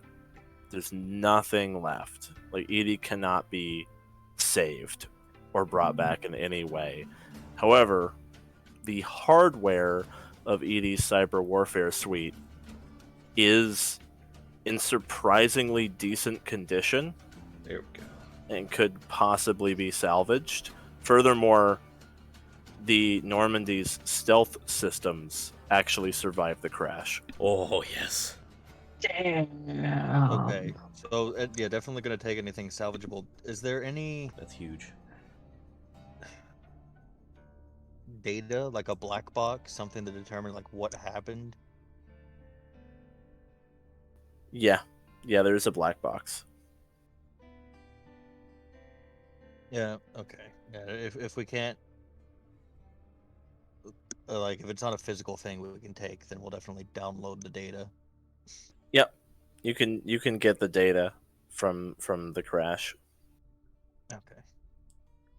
That's probably a good thing to have. And the stealth system and the cyber warfare suite, these are huge items. Like, someone can't just carry them. Right. You're probably gonna have to, like, go back to the ship, get people, get like a a rolling dolly or something, and like because these are like enormous machines. One other, It'll also sorry, be I didn't- time consuming to unattach them and everything. Like this is going to be a big operation to excise these systems from the ship physically. Will take you. You'd guess if you're lucky, it's going to take like a whole day to do it. Okay. And this one I highly doubt, but what about the quantum communicator? Unfortunately, it is not intact. Okay. I didn't think it would be, but I thought it'd be worth checking into. Yeah. So meanwhile, with is there Aryn a and grave for the Moreau, space hamster? sorry, what? Is there a grave for the space hamster? No. Damn it. So Aryn asked Moreau a question a while ago, and I'm going to come back to it because I don't think you ever got an answer. We just kind of went off, which is fine, but I want to come back to it. No, because she was looking to Shepard and David Yeah. to see what their answers were, and Shepard is from what trembling you saw as they were walking into the ship to see his crewmates inside the Normandy. She is about 10 yards away from the graves that they walked them up to and has not moved. Okay. So Jeff says, "What do you mean back home? I am home. What are you talking about?" Do you remember the Reaper War? Of course. Edie and I survived just by the skin of our teeth. Well, I suppose the Normandy was home for you that whole time, wasn't it? Yeah, now we're retired. Not a bad place to settle down out here. It's just the two of us, but she talks my ear off enough for 3 people, so.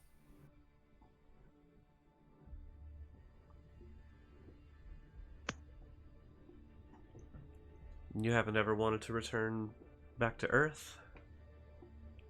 And see your planet again? Back to Earth. Maybe even fly again one day? I think my flying days are over. All of this is gonna it messes with me. I ain't got my reflexes anymore. He lifts up his shirt, and you see that the cybernetics actually kind of extend in. They go down his right side. They encompass most of like the lower part of his torso, and then like from the waist down, it's metal, like all the way down to the tips of his toes. Like he like lost a lot. He lost a lot of himself in the crash, it looks like. We thought Arturo was a cyborg. Yeah. Well, good news is, it worked. The Reapers were defeated. And it's taken a while, but the galaxy is starting to come back together. Oh, well, that's exciting. Good for them. I'll have to tell Edie the good news. He gets up and heads into the ship. Hey, Edie! Everything's working out great. People on Earth are very happy, I guess, I think is what she said. No, Earth did take a big hit, but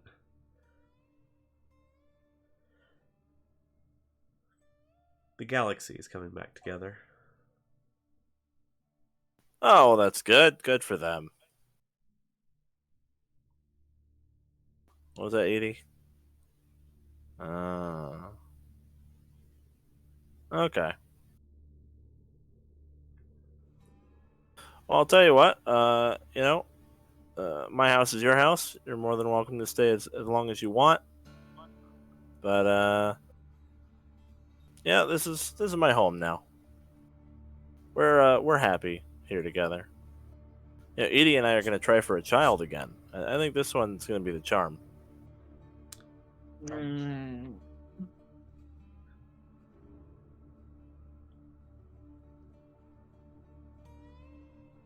Huh. Well, I can hardly take you from here against your will. Why would you want to take me from here?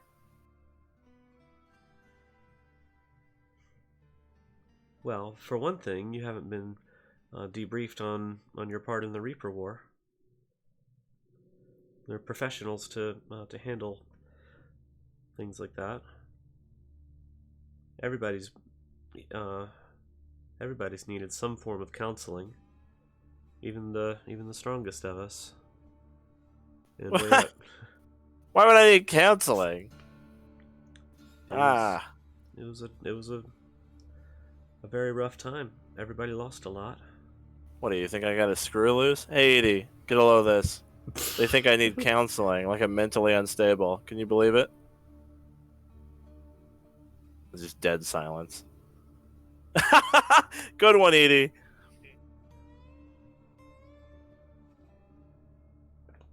No, we're happy here. All good. Appreciate the checkup, though.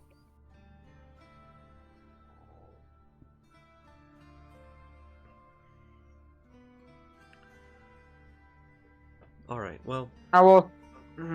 we'll probably be here for the next day or so, if you change your mind.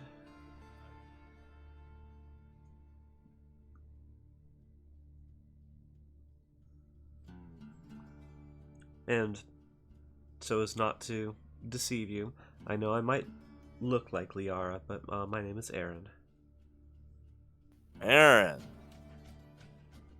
Okay. And I must say it is a pleasure to meet you. Your name is very well known throughout the galaxy. Oh.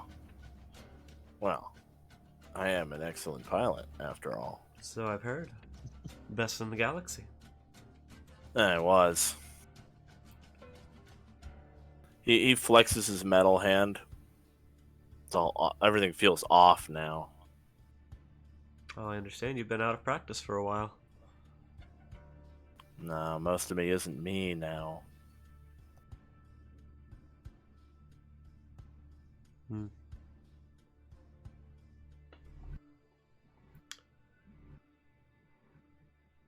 Lucille suddenly does a 180 and just kind of storms past and into the Normandy. She heads back to where the elevator would have been and essentially tries to see if there is any passable way to get up to captain's quarters. Certainly. You find the open elevator shaft, and using your gear, I think most of you have like one of those grapple shots. You can probably just rappel down to it. Yeah, or mag boots. Yeah, it's not that hard to get to it. You do have to kind of. Yeah, you do have to walk or rappel up the elevator shaft to get to it, but that's not. That would be by no means much of an obstruction to you. 7 in acrobatics, 4 in athletics. I'm pretty sure I can find a way up there somehow. All right.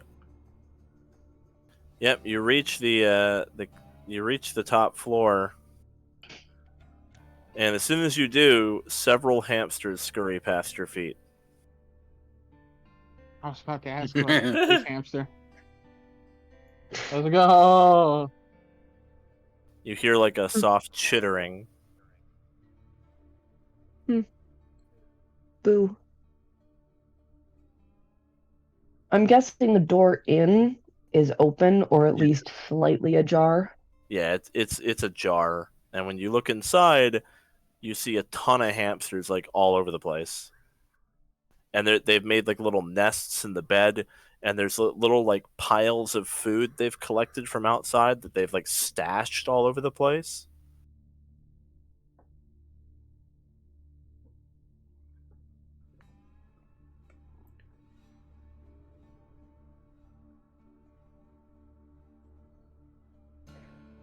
She's looking for the medals, the helmet, or any of the ships. It's all there. The captain's quarters are actually surprisingly intact, probably because they're all the way up at the top. The glass is broken, and things have fallen off of their holders, but all the various collectible things are present in the room somewhere, on the floor or in the broken case. Can I find a duffel in amongst the space hamster habitat? Sure, yeah. Although as you walk around the room collecting things, the hamsters are all freaking out because they're not used to someone being in their little home here. She's moving slow.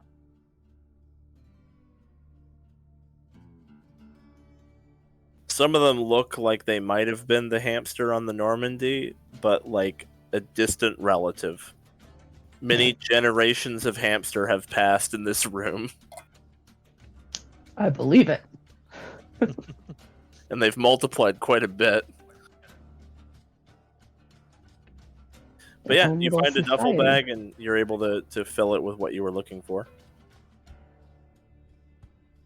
Is the picture frame somewhere still? You find it on the floor, the glass broken.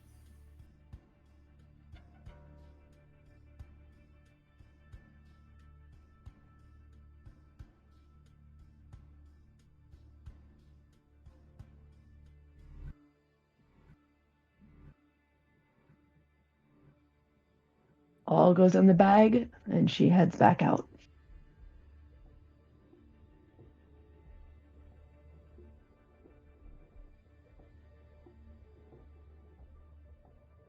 All right.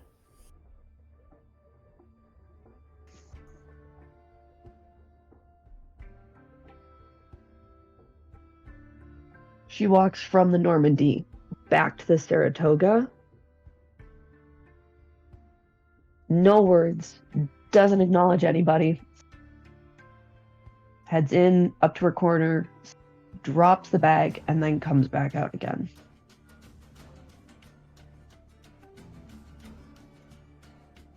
And goes back to the graves, same spot she was in before she left.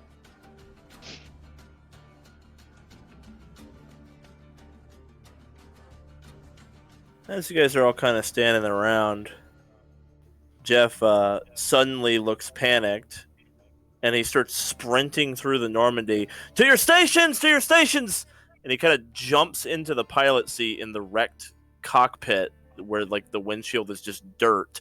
He grabs the broken steering wheel and he starts making all these maneuvers. Oh, shit! We have a situation! Where's everybody? I'm just putting my helmet back on. I'm going to walk into the cockpit and stand behind him and hand on the side of the wall, and just looking forward, looking around at the co-pilot seat, trying to imagine what this place looked like 20 years ago, back in its prime. Just letting him live out this fantasy in his mind for the moment. Yeah, for a while he seems to be just hallucinating an entire like imaginary situation, but eventually it calms down, and he takes a breath and he leans back. Whew. All right, I think we're good. Edie, autopilot, and he stands up. Oh, hey. Just the what they call that shading over the visor or whatever that pretty much hides the facial features. Just just a blank mask staring at him. So, wow, pretty hairy out there, wasn't it? Yeah, well, nothing I can't handle.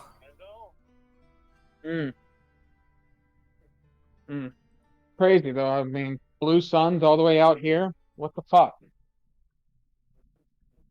Blue suns, what are you talking about? What were those then? As he's walking out, he says, same thing that attacks me every day. Reapers. You realize that every day for 20 years, he's relived of being in a firefight with Reapers. He's just reliving the assault on Earth over and over and over. Yep. Aryn will say to David, I can show him the truth of things if you'd like. I think he'll sit there for a moment just so he doesn't verbally talk. He'll telepathically communicate with her with the whisper, just like, would that be too much? Would he break even more than he's already shattered? I don't know.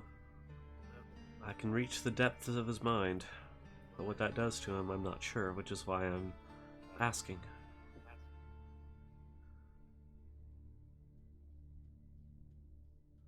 I'm gonna be honest. The fact that he's even breathing right now is not something I thought would be possible. But he's trapped. He's stuck in the same loop for 20 years. I think if that were me, I'd want to wake up. Even if it's damning, I'd want to wake up. Alright, I can't promise this won't do more harm than good, but it will be the truth. Maybe we should have a psychologist on hand. Do we have a psychologist on We don't hand? have. No. We either Got a have the crazy medic or doctor. Dr. Faye. Before we Dr. Faye's a xenobiologist. Not before we a do psychologist. this, maybe we should consider the idea that we could sedate him and take him back to Alliance space where he could receive proper care. You really think that he's just going to accept taking him away from here without at least opening his mind up to the truth? We don't have a proper stasis chamber. We even we couldn't keep him sedated for that whole trip. If we get him to the, if I was gonna we get say, him to the do- doctor's bay, We even have enough. there has to be a way we can medically induce a coma. I'm just What if he saying, doesn't wake up? I'm more afraid of him not waking up from the Asari's mind. That is a lot to suddenly understand. Ray, I'm going to be honest with him. I'm going to level with you. If my mind was already so fucked that I'm reliving that nightmare every day for 20 straight years, could you even call that living? Wouldn't you want to be at peace at some point in your life? When does the That's- nightmare end? That's why my recommendation would be Alliance medical help I rather agree. than this I agree, intrusive surgery. but we can't get him from here if he's not willing to leave on his own.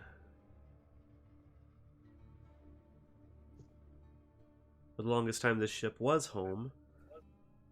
Now that it's here, it is reasonable for him to consider this home as well, even if it's not where he belongs. But it should be his choice to make. All of his friends, all of Absent-minded his or not. family.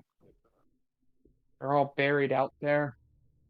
I understand that he is a family member to you, David, and I understand that he is effectively closely related with Shepard as well.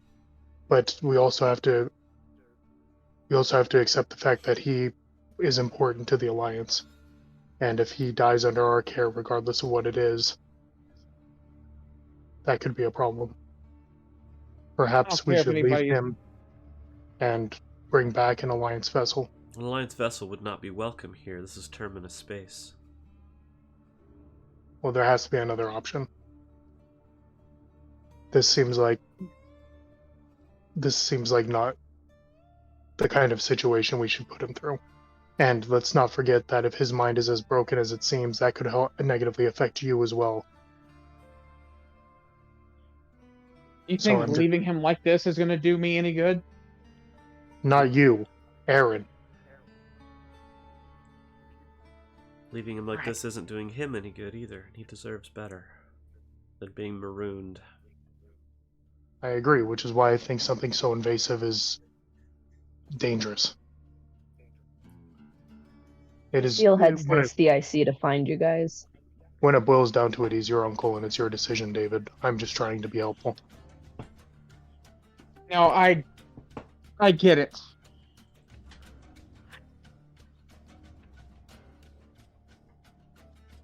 I want to get him the medical help as much as anybody, but the point stands. We're in the Terminus. We can't just bring a shuttle here. We don't have. There's no way we have the supplies necessary to keep him sedated for how long it's going to take for us to get back. So the options And are we try to I- take him forcibly, or There's no way. No. No. Zan, do I think that if we got him onto the ship, I could keep him in a medically induced coma? I mean, the ship isn't don't- equipped for that, so like you've got stuff that you could probably sedate him for a while, not a coma. Like, and you don't have the supplies to sedate him for like a long time.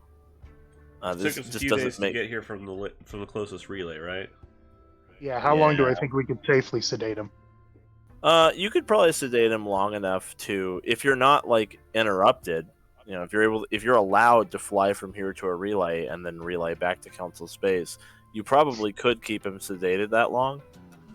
But it would just be a sedative. He wouldn't be like asleep. It would just keep him calm. Lucille, you're the spitting image of your mother. I'm just gonna. He's stuck 20 years in the past. Order him to come with us. That's an option as well. She's I'm just gonna comfortable. slowly When a soldier- turn toward Lucille. When a soldier loses his mind on the battlefield, sometimes the best thing you can do is feed the fantasy.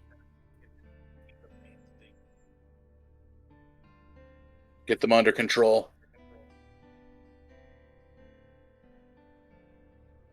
I think that would be a viable option as well. David, you are the closest of kin that he has, though, so his care is your choice. How we proceed is up to you. I'm just gonna look at Lucille and just. I don't know what's the right call to make. I've been living the same fucking day for 20 goddamn years.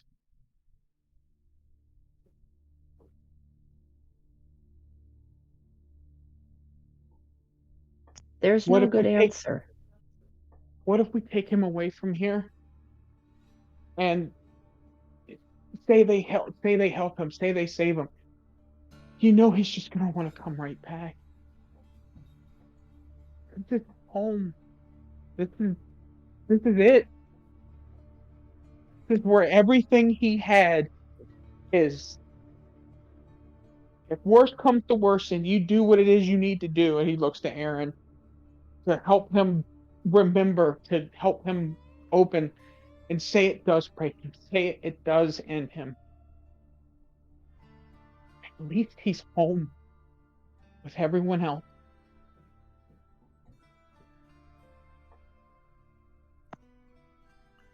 We've got a chance that'll give him the option. Very few times it's worth it. I can offer him a change of station. He's the best pilot in the Alliance. Wouldn't it be good for him to have the chance to share his knowledge? We just need to get him back to the Citadel. It's been repaired. He can come with. If he thinks that it's better for him to stay off the radar and just live his life out and keep his knowledge, he can stay here. But if we can get him willingly to the Citadel, they can help him, and he might actually be able to do exactly that and pass on his knowledge as the galaxy's best pilot. It would mean he would have purpose, he would have knowledge, he would have something to hang on to versus being stuck in the past.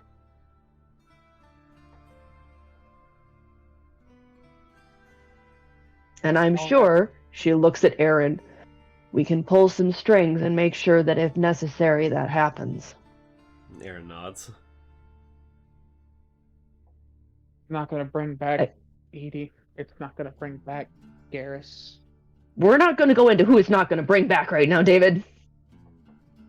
I'm just That's not saying, the I don't- point. Right now, all we've got is Jeff Moreau. And if we can get him home, that's somebody.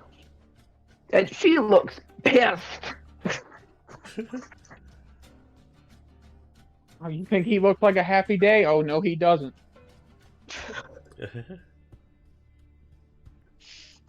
He doesn't have tears streaming down his face. Man. Oh yes, he does. Oh, yes, he does. No decision needs to be made right now. You can take your time and just let us know what you decide. We won't do anything until we're ready to take off, though. Of course. There's no reason. In the meantime, I'll go see with him about repurposing some of the pieces of the ship that can be put to use on ours potentially. I imagine if we just start taking things without asking, he wouldn't particularly enjoy that. Oh, he.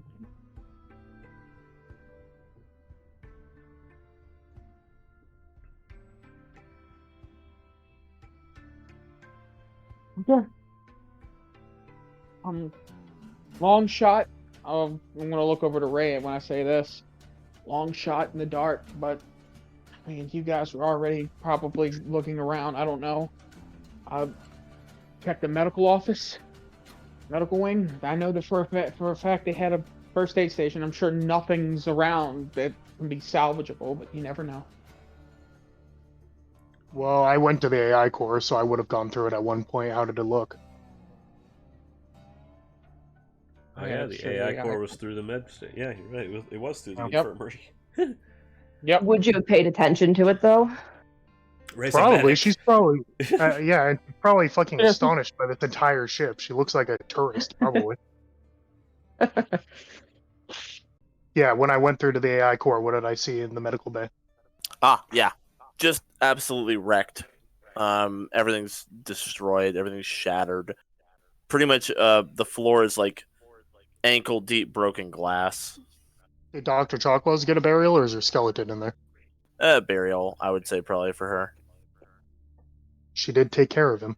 Yeah. All right. Well, I'll go and scavenge through it and see if I can find anything. All right. Give me an investigation. I think. Yeah. Can I offer her assistance? Because I need something to take my mind off of things. Absolutely. David, what's your investigate? Nowhere near as high as yours. Mine's only a 4, so. That's still way better than mine. I guess investigate. I have a 6. Hold on. I have a Mine 6. is a 6 as well. Sure. You don't need us. Right, look at you. Never mind. What are you asking people questions for? I only have a +4. It's only my intelligence. I didn't expect to roll. We're just messing with you Maybe because you we'll- rolled high. Maybe we'll find a 20-year-old aged bottle of Theris Ice Brandy. So, in the medical bay, you are able to find like barely anything intact. You find mostly stuff that wouldn't have broken. So you find like rolls of bandages would be fine, like gauze and like sutures and stuff like that. Anything that would have been in a bottle, it shattered. Like where the medical bay was located, every single piece of glass in that whole room shattered. So. Okay, and what were you looking for particularly? No, I was looking out of character. I was looking for that bottle of Theris Ice Brandy. But, definitely, you maybe find a piece of it. You find like a glass fragment of that bottle. ain't worth it. Oh. I don't know. Hopes something to take my mind off of something, I guess. Jeff kind of trudges into the room, his metal boots like going through the broken glass as he's making his way over to Edie again. Where is the fabricator on the Normandy? That's an excellent question. Probably the armory or the research lab. I think in game the idea is that it's in the cargo area where James hangs out, but I don't really think they really address it. So, because I want to go and see if I can pull anything from the computer to figure out what he did to himself. Oh, because you can't pull anything from anything. Every system, every computer system on the ship has been dead for 20 years. Like, there's nothing to pull anything out of. It's all smashed, broken, old. They're rusted. The hard drives have moss in them. Like, yeah. That's extremely like invasive, like cybernetics he installed, and I imagine he had to do them by himself to himself. So I'm just trying to find a way we can figure out what he did, and maybe that's why his mind is all shot. I mean, obviously being alone for 20 years would do the trick, but there could be other stuff affecting it. His cybernetics definitely do not look like the kind of thing that in council space, like first of all, they probably wouldn't have been done this way at all, and if they were attempted, they would have been done with a lot more care. It was like an act of necessity, and they are continuously failing. Like throughout the entire time you've been talking to him, he constantly has to like get a wrench out and fix something, or like he'll stumble and fall onto a knee and then like make an adjustment. Like it's a mess. Ray's gonna ask him if she can look at his cybernetics. Sure thing, Tally. Take a look. Okay, have a seat here. It's Ray, and he sits down. She's gonna like do like a full over with her Omni tool and like a standard medical exam and try to figure it out, like how this would even be possible, because that's just like insanely hard to believe that he was able to do this by himself. So she's like amazed, basically. Give me a minute. Hey Ray, can you do me a favor while you're doing that? Of course, Mr. Moreau. I'm going to through her head. I'm just gonna say, can you do a brain scan, CAT scan, something? She will do that as well, and she'll make sure that David's standing next to her, so that way I get at least a 16 on it. All right, so that 14 is a 16.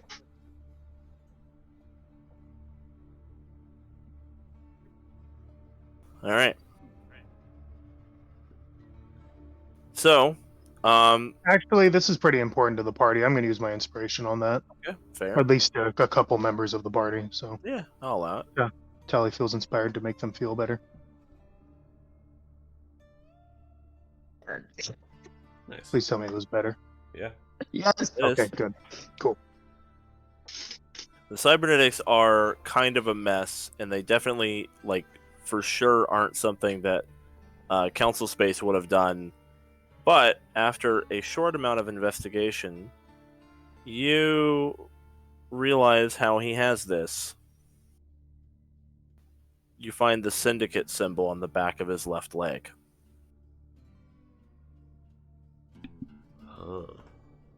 Oh.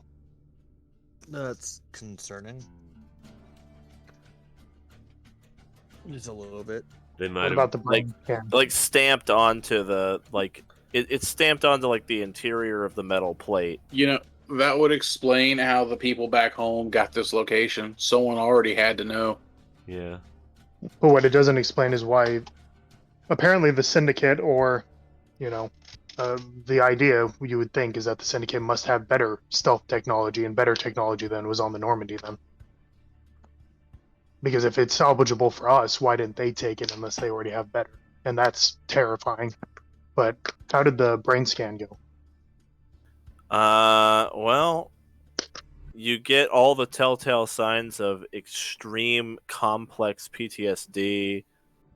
The man is suffering from a laundry list of mental issues. He's developed like minor schizophrenia. He's clearly having auditory and visual hallucinations, sometimes vivid, often triggered, and the being isolated somewhere for 20 years after going through what he went through in the war. Time. Yeah, like he basically went through a nightmare, and then he was isolated alone for 2 decades.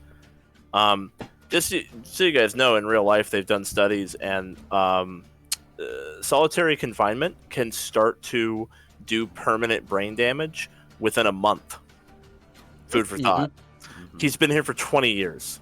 So, like, you see physical deterioration. Like, this has fucked him up very badly.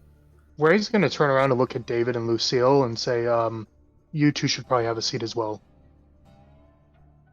And then if they listen to her and go and sit down, she's going to say, we are not the first people to come across him. What? And they. Um, What do you mean? What? One second, and I give me just 1 second. And she's gonna walk outside and try to find Aryn. Yeah, Aaron's there. She's gonna pull Aryn aside a little bit and be like, "There's syndicate markings on his biotic or his cybernetics, but I'm not sure if I should tell them. What do you think?" I think we should be as open with each other as possible. If they've been Okay. here, then that's good to know. At least, that's actually a relief off my mind because I was worried about them following us here. But if they already know he's here, then they don't have any reason to pursue us. Okay, I just didn't want to do anything that might upset you. No, thank you for bringing it to my attention. Please proceed. She'll turn around and be like, the syndicate in some way was involved with the creation of the cybernetics he currently has. The logo is very apparent on his back right leg. They left him here. The evidence would show that not only did they leave him here, but they discovered him not long after what happened. Or else he would not be alive as he is currently. Perhaps they traded with him to provide him with those cybernetics. But he wouldn't have been able to survive for any length of time without them. Frolic syndrome leads to bone degeneracy, and if he was in a horrifying crash like that, that's not something he could have just done to himself or by himself. Someone had to have been here within enough time that him crawling around and licking water off the floor of the ship would keep him alive. We're talking maybe weeks. The Syndicate wasn't around at that time either. No, but whatever born the Syndicate might have been. Perhaps the reason they've gained as much power as they have, she kind of gestures to the ship, is because they had access to resources that no one else did. Back when it was all still operational. Exactly.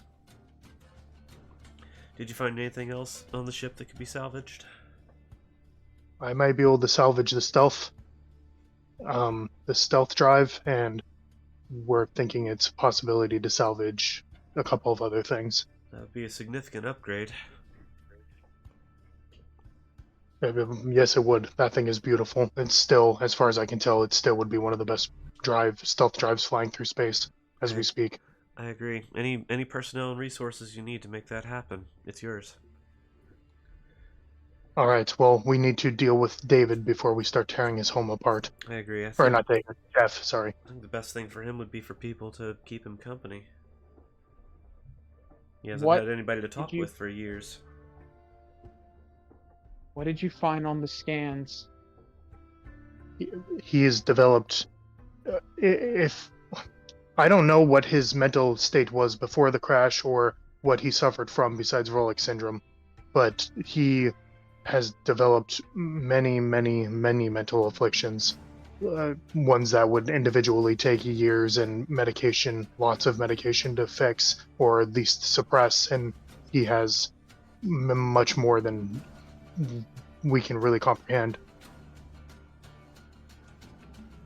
Medically speaking, this plan we had about taking him home and about sharing his knowledge that he has, does he even still have it? I think sharing his knowledge is the least of the concerns.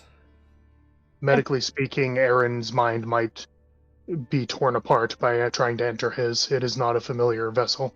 I know little about the Asari ability, but it would be like entering the mind of a god or some other Fey being. It's not natural anymore. It's been messed with too much. I don't think Aryn would break. I think he would. If anything, I could help him piece things together, at least on a temporary basis. Might be able to stabilize his condition. I doubt it would spread to me, though. So what you're saying is, if you believe so. What you're saying is he has permanent damage to his head for sure. No damage is permanent. It can be cured, but it would be like trying to solve someone's common cold while they were suffering from multiple of other diseases. It would not be an easy process, and it would not be. How do I say this? It would not be likely. Not impossible, but unlikely. Well, we have at least a day, right? We have time. Someone's got to talk his ear off, huh? Well, I somebody needs to make sure he knows we're going to be tearing his ship apart, or else he may open fire again. And that's the. Sorry.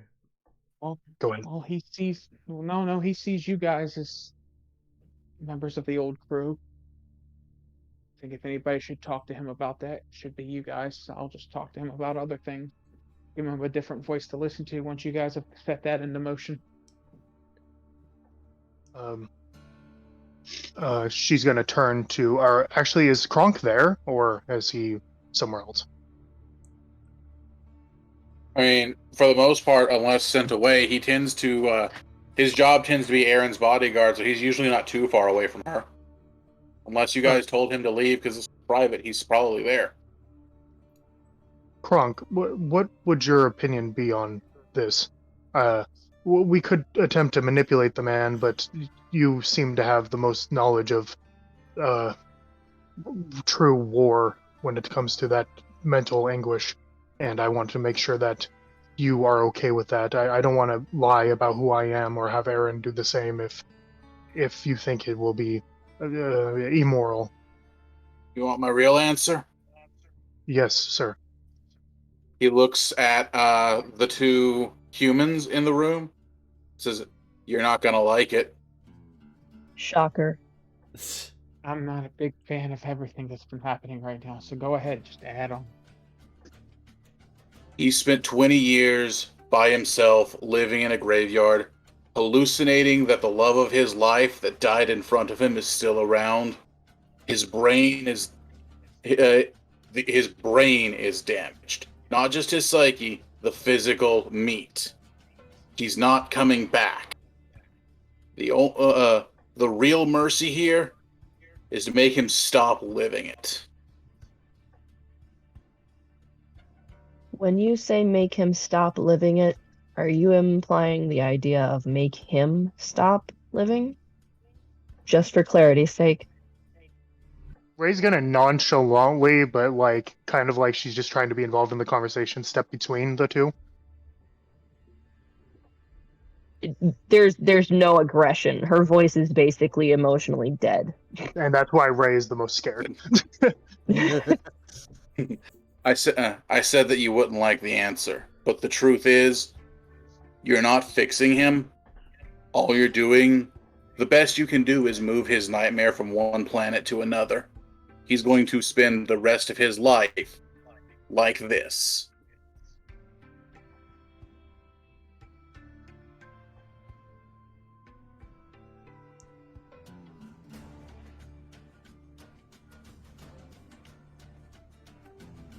Fuck. Statistically, I have to agree. I don't like the idea of it, but statistically, Kronk is correct. There is a chance, however slight, but this is a nightmare he may never wake up from. David's head just slowly shifts in the direction of Aryn. Like his helmet just slowly shifts to the direction of Aryn a moment. And then just back towards Ray and them. I see. Now, if this comes down to a vote or whatever, I don't want one. This is up to you two, and I will stand by whatever you two decide. I'm sorry, Captain, but this should be for them to decide, not us. I agree. This is not my call to make, and it's not anybody but theirs.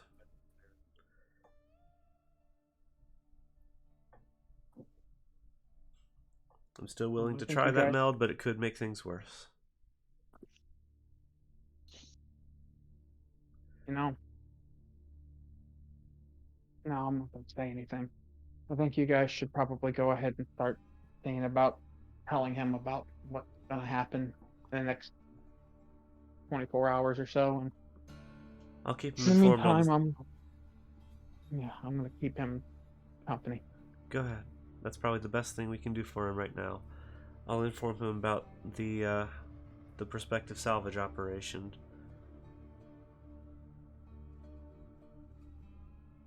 And then when time Okay. comes for us to go, we'll make a decision then. Yep. As they all walk away, Ray's gonna pull Arturo aside and like have him walk with her and Aryn and say, with all due respect, you are the eldest human here, and you are a hardened soldier. What would you want someone to do with you if they found you in this state?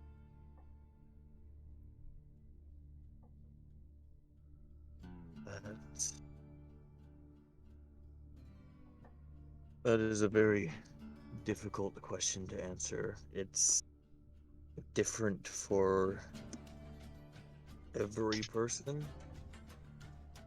I mean, he's here, he's not harming anybody, he's not harming himself. The right thing to do would honestly be just to leave him alone, but that's the right thing for him, but I don't know.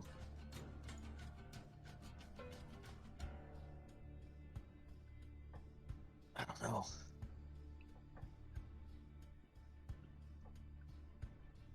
All right, There's a Ray will walk to chance. Aryn. No, because Oh, like, if there's a chance to bring him back to the right mind, we should take it. But that's, like you've said, it's not my call to make. I So don't if think this was leaving you? him. If this was me, I'd want to be returned to my right mind. Or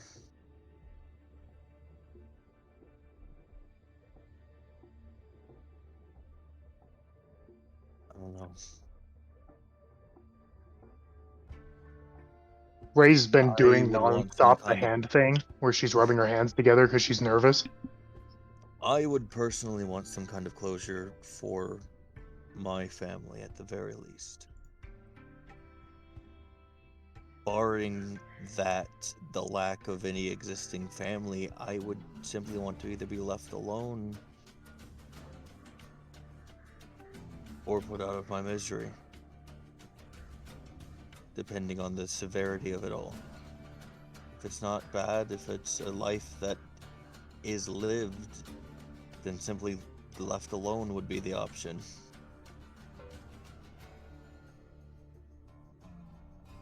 Is David's He's mom still alive? reliving- Hillary died.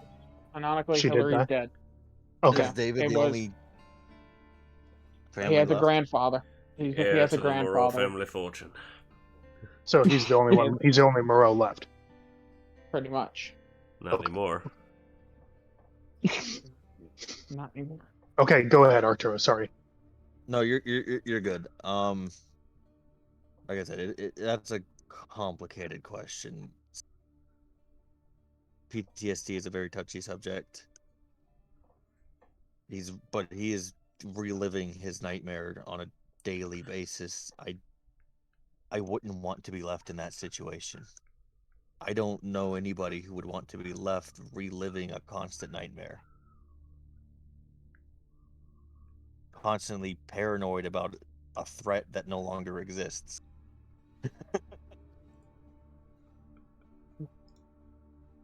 Damn it, Zan. Just having a chill time together. Well, Aryn, I think we've heard from everyone but Juvius, but since he's on the ship, you have all the information you need.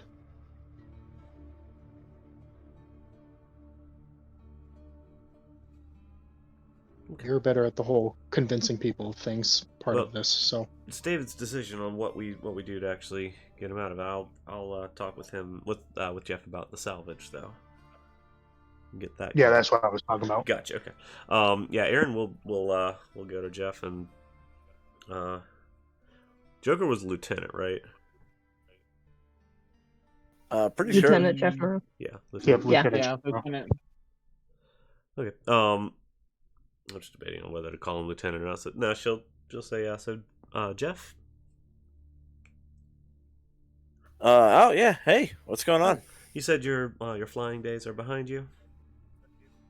Yeah, I'm afraid afraid I don't really I don't have what I used to have. You know, the stuff those nice folks gave me. It doesn't feel quite right anymore. Well, Normandy's certainly seen better days, but she could be an organ donor for other ships. And her very advanced technology could still live on. Is that right? The Cerberus finally making us another Normandy? About time. Where's it at? Well, we need the unique parts from this Normandy in order to make any kind of legacy vehicle possible. So, with your permission, we'd like to start extracting some pieces that could still be put to use on other starships. Oh yeah, of course. All right, I just wanted to get your approval, so that you didn't see us starting to take things without you being apprised. Have you told Shepard about the new Normandy? Is she going to be on it? We're keeping things a surprise. Oh, okay, I gotcha. Best birthday present anyone ever get. This one better have the leather seats. We'll see what we can do.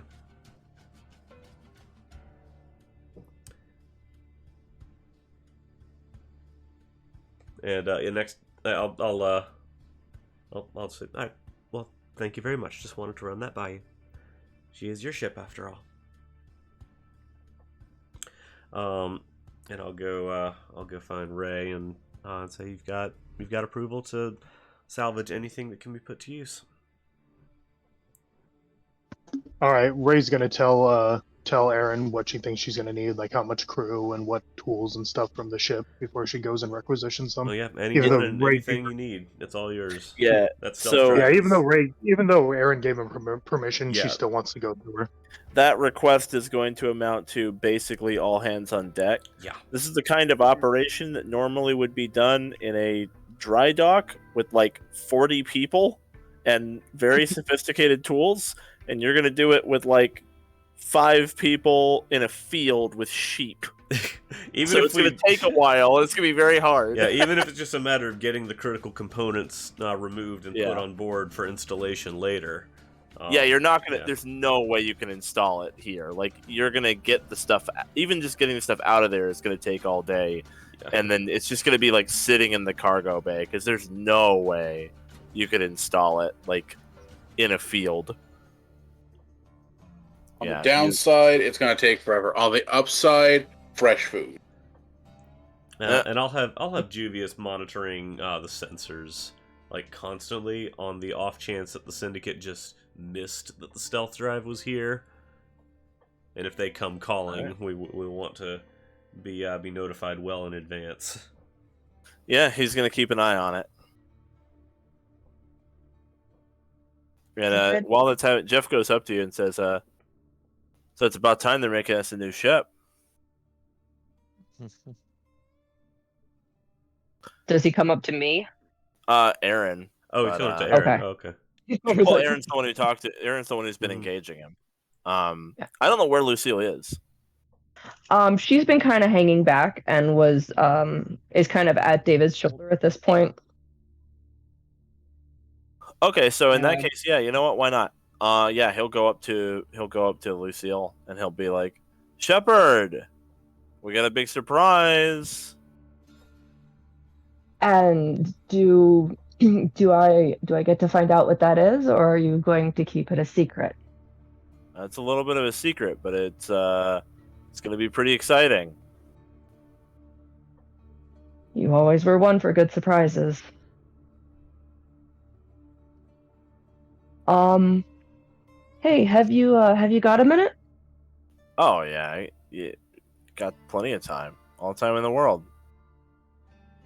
Awesome. My friend and I here would kind of love to sit down and hear you retell some of the crazy shenanigans you and I got into in the glory days, if you got a couple minutes, because it's you run around one battlefield, you run around another, and I'd love to see stuff from your point of view.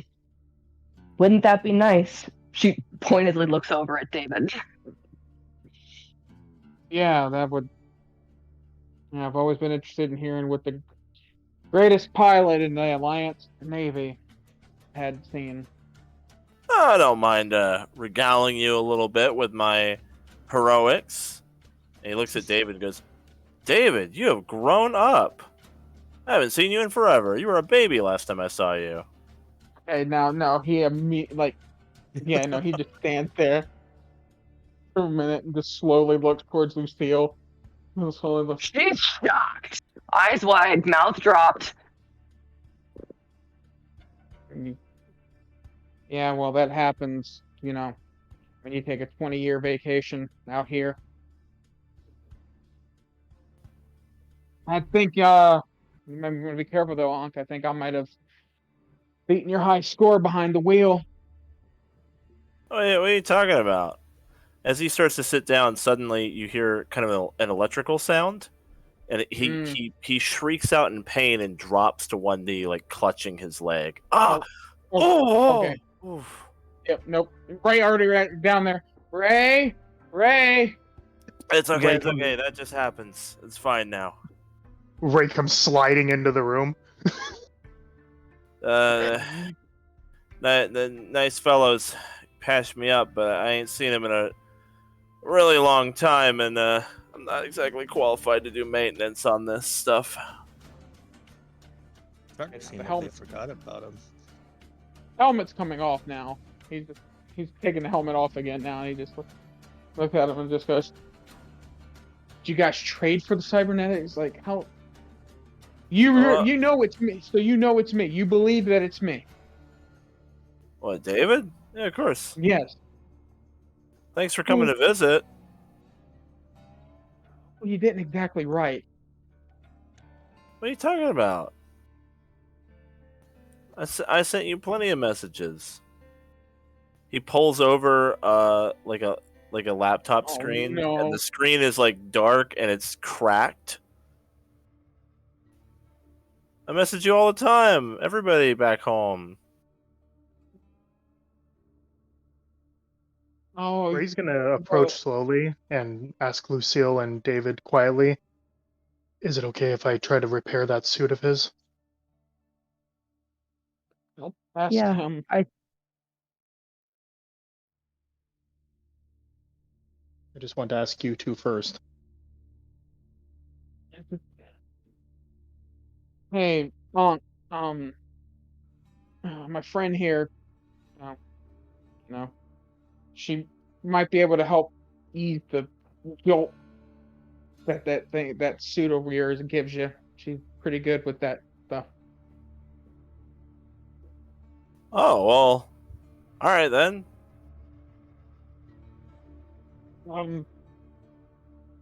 Sorry about the messages. You know how the Alliance can be, though. When we're on assignment, we kind of go dark. That's no problem. Don't worry about it. I get it. Ray's going to take as much time as it needs, completely step away from her responsibility of salvaging pieces from the ship and everything to get it repaired for them. So you're able to start working on his cybernetics. As you work on them, a few things begin to become clear. The first is that these have not been worked on by a professional, like someone who actually knew what they were doing, in a really long time. Possibly close to the 20 years he's been here. Like, you would believe it if someone said that literally, like, no one has done actual maintenance on him in 20 years. It's like they built this for him and then ditched him. And he's been, like, trying to keep it running mostly through guesswork and with salvage tools, which is why he's in so much pain and they're always failing.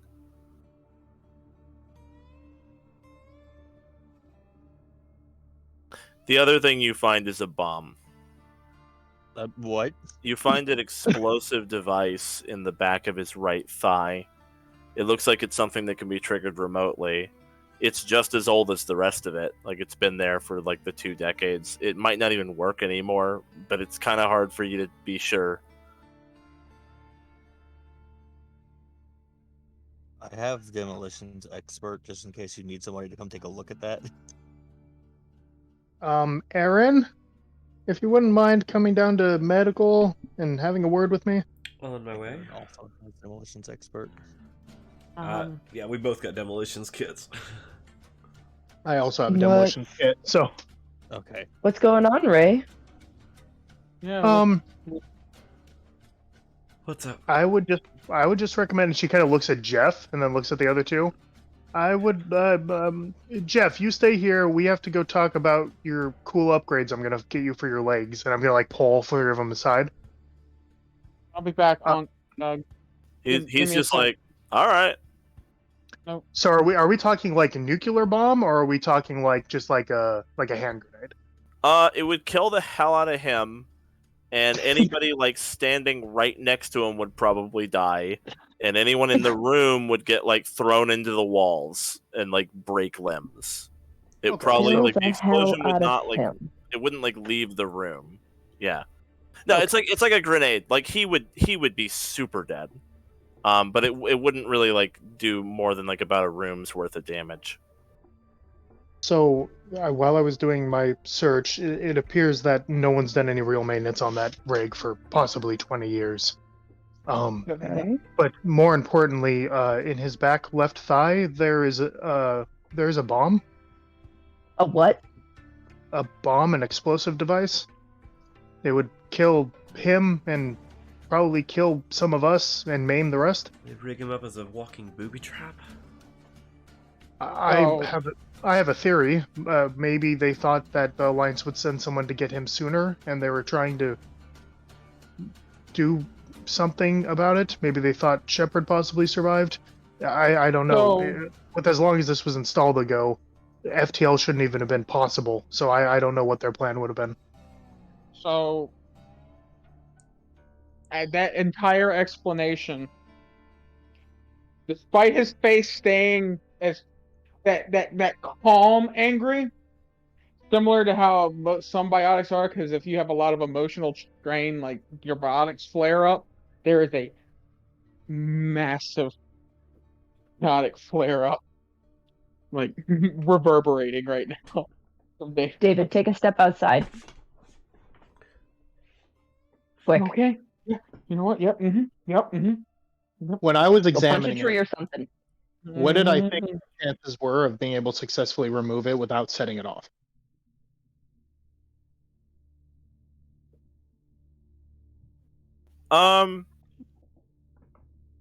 It depends very much on your bonus.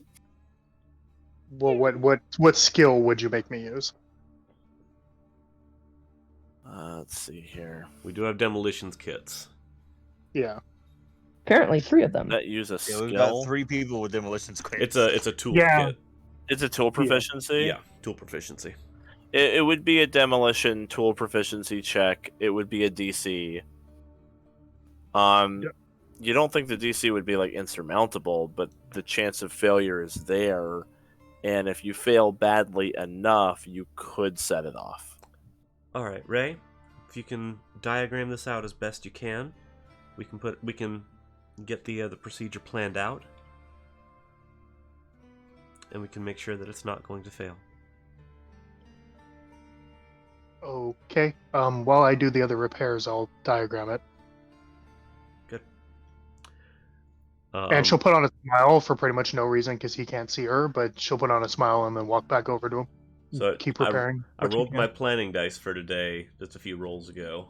I've got an 18 stored in there. Oh, nice. Bless. So that's our way out. Calm down. Take a breath. Hey, Unc, sorry about that. We had a, you know how it is, squad meeting.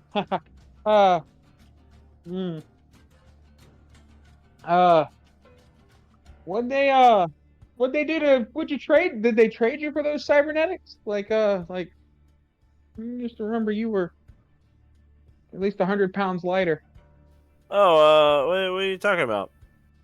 Oh, these? No, they just did it for me. Cool guys.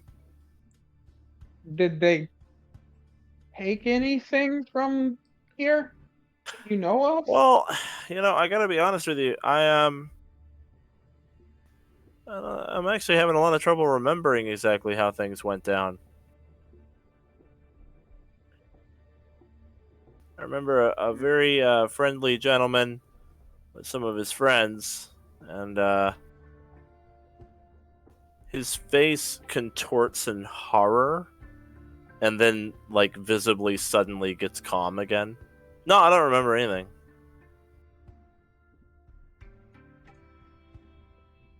Lucille looks over to Aryn. Yeah, yeah, no. Hey, have you ever wanted to, what was the term? Gonna look David, back at, yeah. What? hang on. Huh? Hang on. Just, Okay. we've got time for that. But we were just about to have a nice conversation about some of the heydays, because wouldn't it be nice to make sure that you've heard those? Aaron nods in Yeah. agreement with that. Yeah. Yeah, you know what, you're right. Sorry about that. Yeah. I got a We few. got plenty of time to talk about stuff, but that'd be something real nice to hear right now, while we can all just sit and relax while they're doing whatever electronic junk they're doing. So why don't you take out your tool and take some recordings? That way you can make sure you can laugh about this later. Yeah? You know what? Yeah. Yep, the Omni tool lights up and he goes ahead and goes to his home movie section thing that he does and goes ahead and starts booting up the fresh recording. I got a few Yeah, stories of my own, Unc, but yeah, hit me. I want to hear yours. Jeff is more than happy to regale you of his tales, and he talks about his adventures with Shepard with a lot of passion, and they seem to be fond memories. Even some of the like tougher things they went through. He talks a lot about Shepard as well, and he seems to speak very fondly of her, saying, like, she always made the tough calls. Not everything always went great, but, like, anybody in her position, she did the best she could, and she meant well, and, like, overall just has a very positive impression of working with her. There's no way you got into that Cerberus mech and fought back the Cerberus assault on CSEC. There's no. What? Yeah, believe it or not. Yeah. Oh, man. But that was a sight. Did you So get what was anything the for it? dumbest thing one of the other crew members did? Oh, that's a good question. You have to think of one really dumb, stupid, hilarious thing that everybody on the crew did. I want to know it. Just one thing, unless somebody's got three. All right, that's probably me, says Jeff. I may have put something in Shepard's shampoo once, and I'll tell you, she put the fear of death in me when she found out it was me. Turned her hair bright blue till we could get back to Council Space and fix it.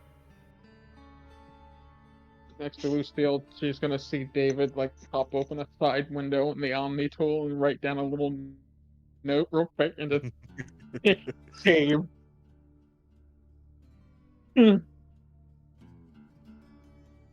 What about Caden? What stupid shit did he get into? Oh, Caden, that straight edge. He didn't fuck around like that. He was always very. I really respected him for it. Very professional. Always, like, really mission first. I think that's what Shepard saw in him. Just really reliable guy. Kind of rolled his eyes whenever we got up to something.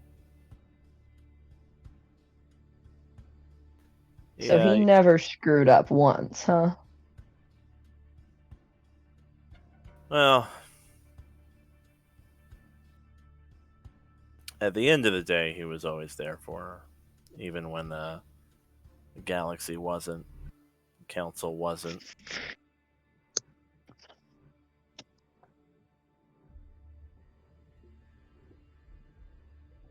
Sounds like a good guy.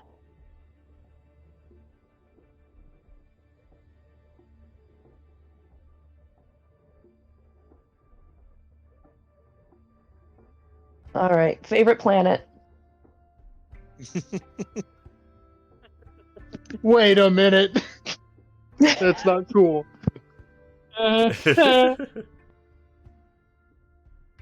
Well, probably Earth.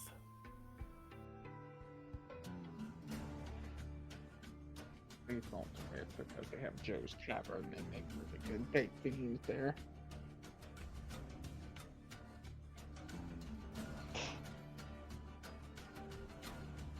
Do you ever wish you could see it again? That'd be cool to visit. Would be nice, wouldn't it?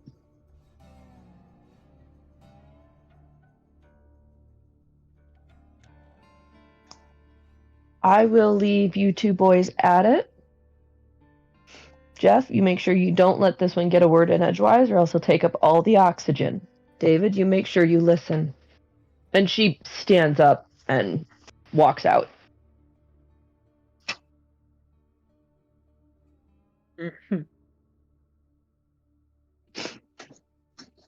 So I'm a biotic. He just sits there for a moment and then he just. Oh, well, that's cool. I'm still probably the only salvageable pilot in the Alliance military. Aryn will be working with Ray on the plan to disarm that thing. Of course, yeah. Yeah, I mean, Jeff will sit and talk with David as long as you want to. Oh. Imagine Well, I'm for comfortable. hours you guys go back and forth. Yep. I'd show him pictures of, Gramps and various, Academy and 7 program day photos, stuff like that. Yeah.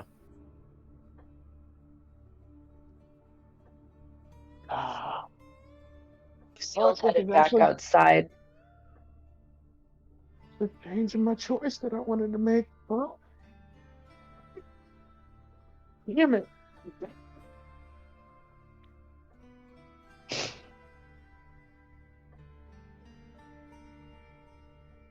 She goes out and just sits down in front of his grave.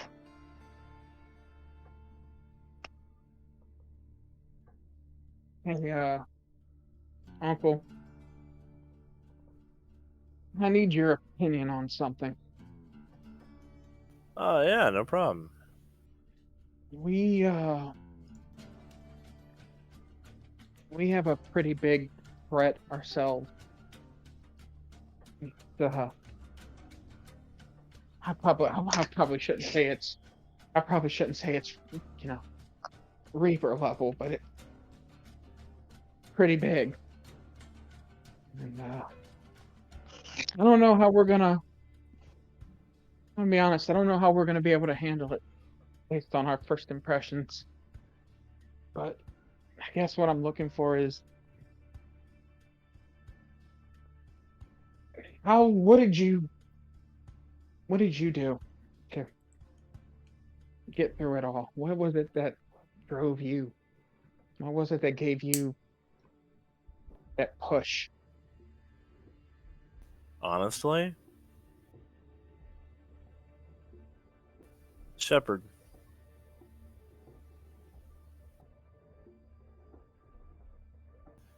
The rest of the galaxy didn't see her the way we did. The outside looking in, all they saw was all her mistakes, all the calls she made they didn't agree with, but in that ship, when everything was going to hell around us, all the time, everything just a shitstorm. She always knew what to do next. She was always there, so certain you know? So decisive. Every single moment there was a choice to be made, she made it. It was easier. And there were times when I don't think I could have kept going. Not without her. Yeah, no, I get that. I definitely get that. He'll swipe his recording Omni tool a moment to flip that entire answer, shrink it down, and send that snippet directly to Lucille's Omni tool.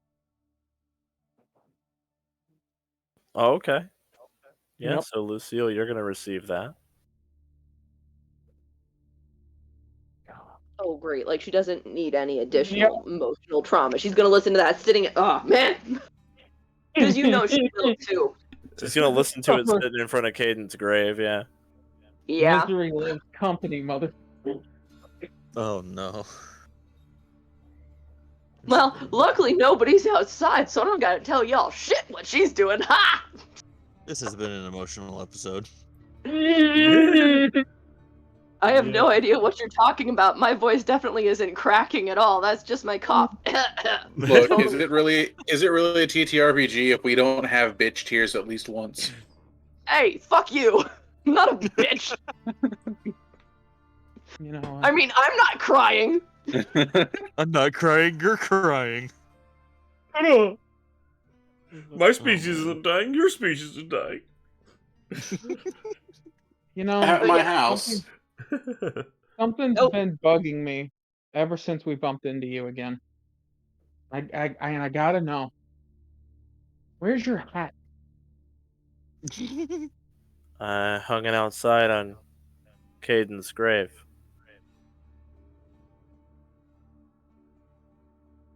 I did, by the way, narrate that earlier. Oh, you Yeah, did. I remember that. I think, yeah, but he's... Yeah, you know, He's a little emotional right now. Yeah, fair enough. Yeah, you know, because Joker's a little, Fair enough. time. Fair enough. But well, I'm gonna be around for the day and stuff, and Suddenly, Jeff's face becomes horrified again. His eyes widen. Oh god, they killed him. What? He was right in front of me. He was fine. He was gonna be okay. He went for his gun and they killed him right in front of me. Who went for his gun? He looks at you. Caden. And then he comes out of his flashback. He looks confused. Oh, hey, David. Yeah, no, David's gonna sit there for a moment, and he's just gonna stand up, and he's gonna storm out of the room. See you next week, everybody. Yep. Is it that time already? Oh Yeah. no. Now you've no. given the Fucking hell! you've given the legacy kids reasons to want to kill this entire syndicate. Yeah, so I think we know who did that. Okay. Oh boy! You know what? Oh lord. Okay. Now I have a reason to go for Spectre. You can't tell me to Oh. stand down. You're Oh dead. boy! I don't think we're gonna be able to have good relations with the syndicate after this. Oh, boy. Relations? I'll have relations with his face, with my fucking... I mean, I'm outside. I'm really glad she left. Oh my god, I'm glad she's at home. I'm fine. Yeah, but I but want the David does addresses. have that on recording. So I do. weird observation. Only the ground crew got graves. And Caden got a grave because he was killed after the crash. I'm assuming the rest of the people with graves also got killed after the crash. Mm. Which is, yup. Oh Yeah. boy, Aryn! If that turns out to be true, the entire party's going to be pissed off. Mm-hmm. That. So what I'm gathering is they massacred what remained of the crew, left Joker, fixed him in this rigged piece of shit fucking cybernetic body, and then abandoned him on this planet and told nobody. Don't forget, they rigged him as a Probably. bomb And for then they Alliance put a crews to come fucking find. bomb on him on top of it all. He was probably okay before they got there. They are probably the reason he got hurt as much as he did. They're dead. No, The no, he had ship's Rolex syndrome. Like, Yeah. Yeah, but the ship walking still broke his limbs. mostly yeah, but intact. The technology's replaced his arm and both of his legs, like up to halfway through his torso. Like doesn't have any organic material left there. Yeah. You know what? What I That's mean actually is- a question. Real quick to add on to that conversation, Zan, when Joker was talking and interacting with us, okay, we know about the cybernetic hand. His other arm, was he able to move it? Did it move at all? Was he like Yeah, because he reached out to touch Shepard with his good arm. with his good arm? Okay, so yeah, I mean, yeah, okay. Mm-hmm. All right. Well, that is something for us to continue next time, because I think JoJo does have to go. I do, Well, unfortunately. We are on kind of a hard unfortunately ceiling here. have to leave. I've never said I don't like you because you guys are great, but goddamn, I'm so pissed at you right now. I am sorry. I really am. They're dead. They're fucking dead. Ugh. We're gonna level up. We're gonna get really fucking strong. They're dead. Then we're gonna I'm gonna wipe find them a way all. to get a nuke. I We're don't know gonna- how we're I'm gonna gonna get a nuke. We're Yeah, gonna, You know what? we're gonna You find a can- way to transplant Space Satan into the heart of the Syndicate before we kill Space Satan. You know what? No. Maybe we ally with Space Satan to take down the Syndicate instead of the other way I love around. this idea. Space Satan didn't seem so bad. You were Yeah, going to yeah. talk and hadn't killed everyone. Like Personally, Space Satan. personally, I'm fine with the nuke. I'm fine with the nuke. I love There's that. one- I love that there's one Space thing- Satan has stuck. Yeah. This stipulation on the nuke, though. Here's my thing. I want Snake body personally. I don't want a nuke to kill him. I don't want Space Satan to get him. I want to rip the motherfucker apart face to face and look him in the eye. Then we You nuke want his entire to? fucking No. syndicate. I vote. We rip his body apart, replace it with shitty cybernetics, and then abandon him on some backwater planet. Oh no. With a nuke with a No. nuke Alright, inside of guys. his gut. I get him. Okay, guys. He's mine. Has I have to everyone go.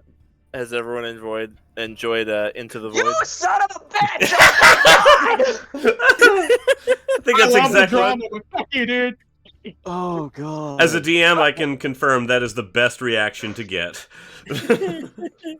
I love this game, but fuck you, dude. That's a great session. I yeah. am a fucking mess now. You son of a fucking whore. I love you so much, but I can punch you in the face. Well, Hey, you know what? You know what? Well. I'll see you guys next week. All right. See you, Dan. Adio.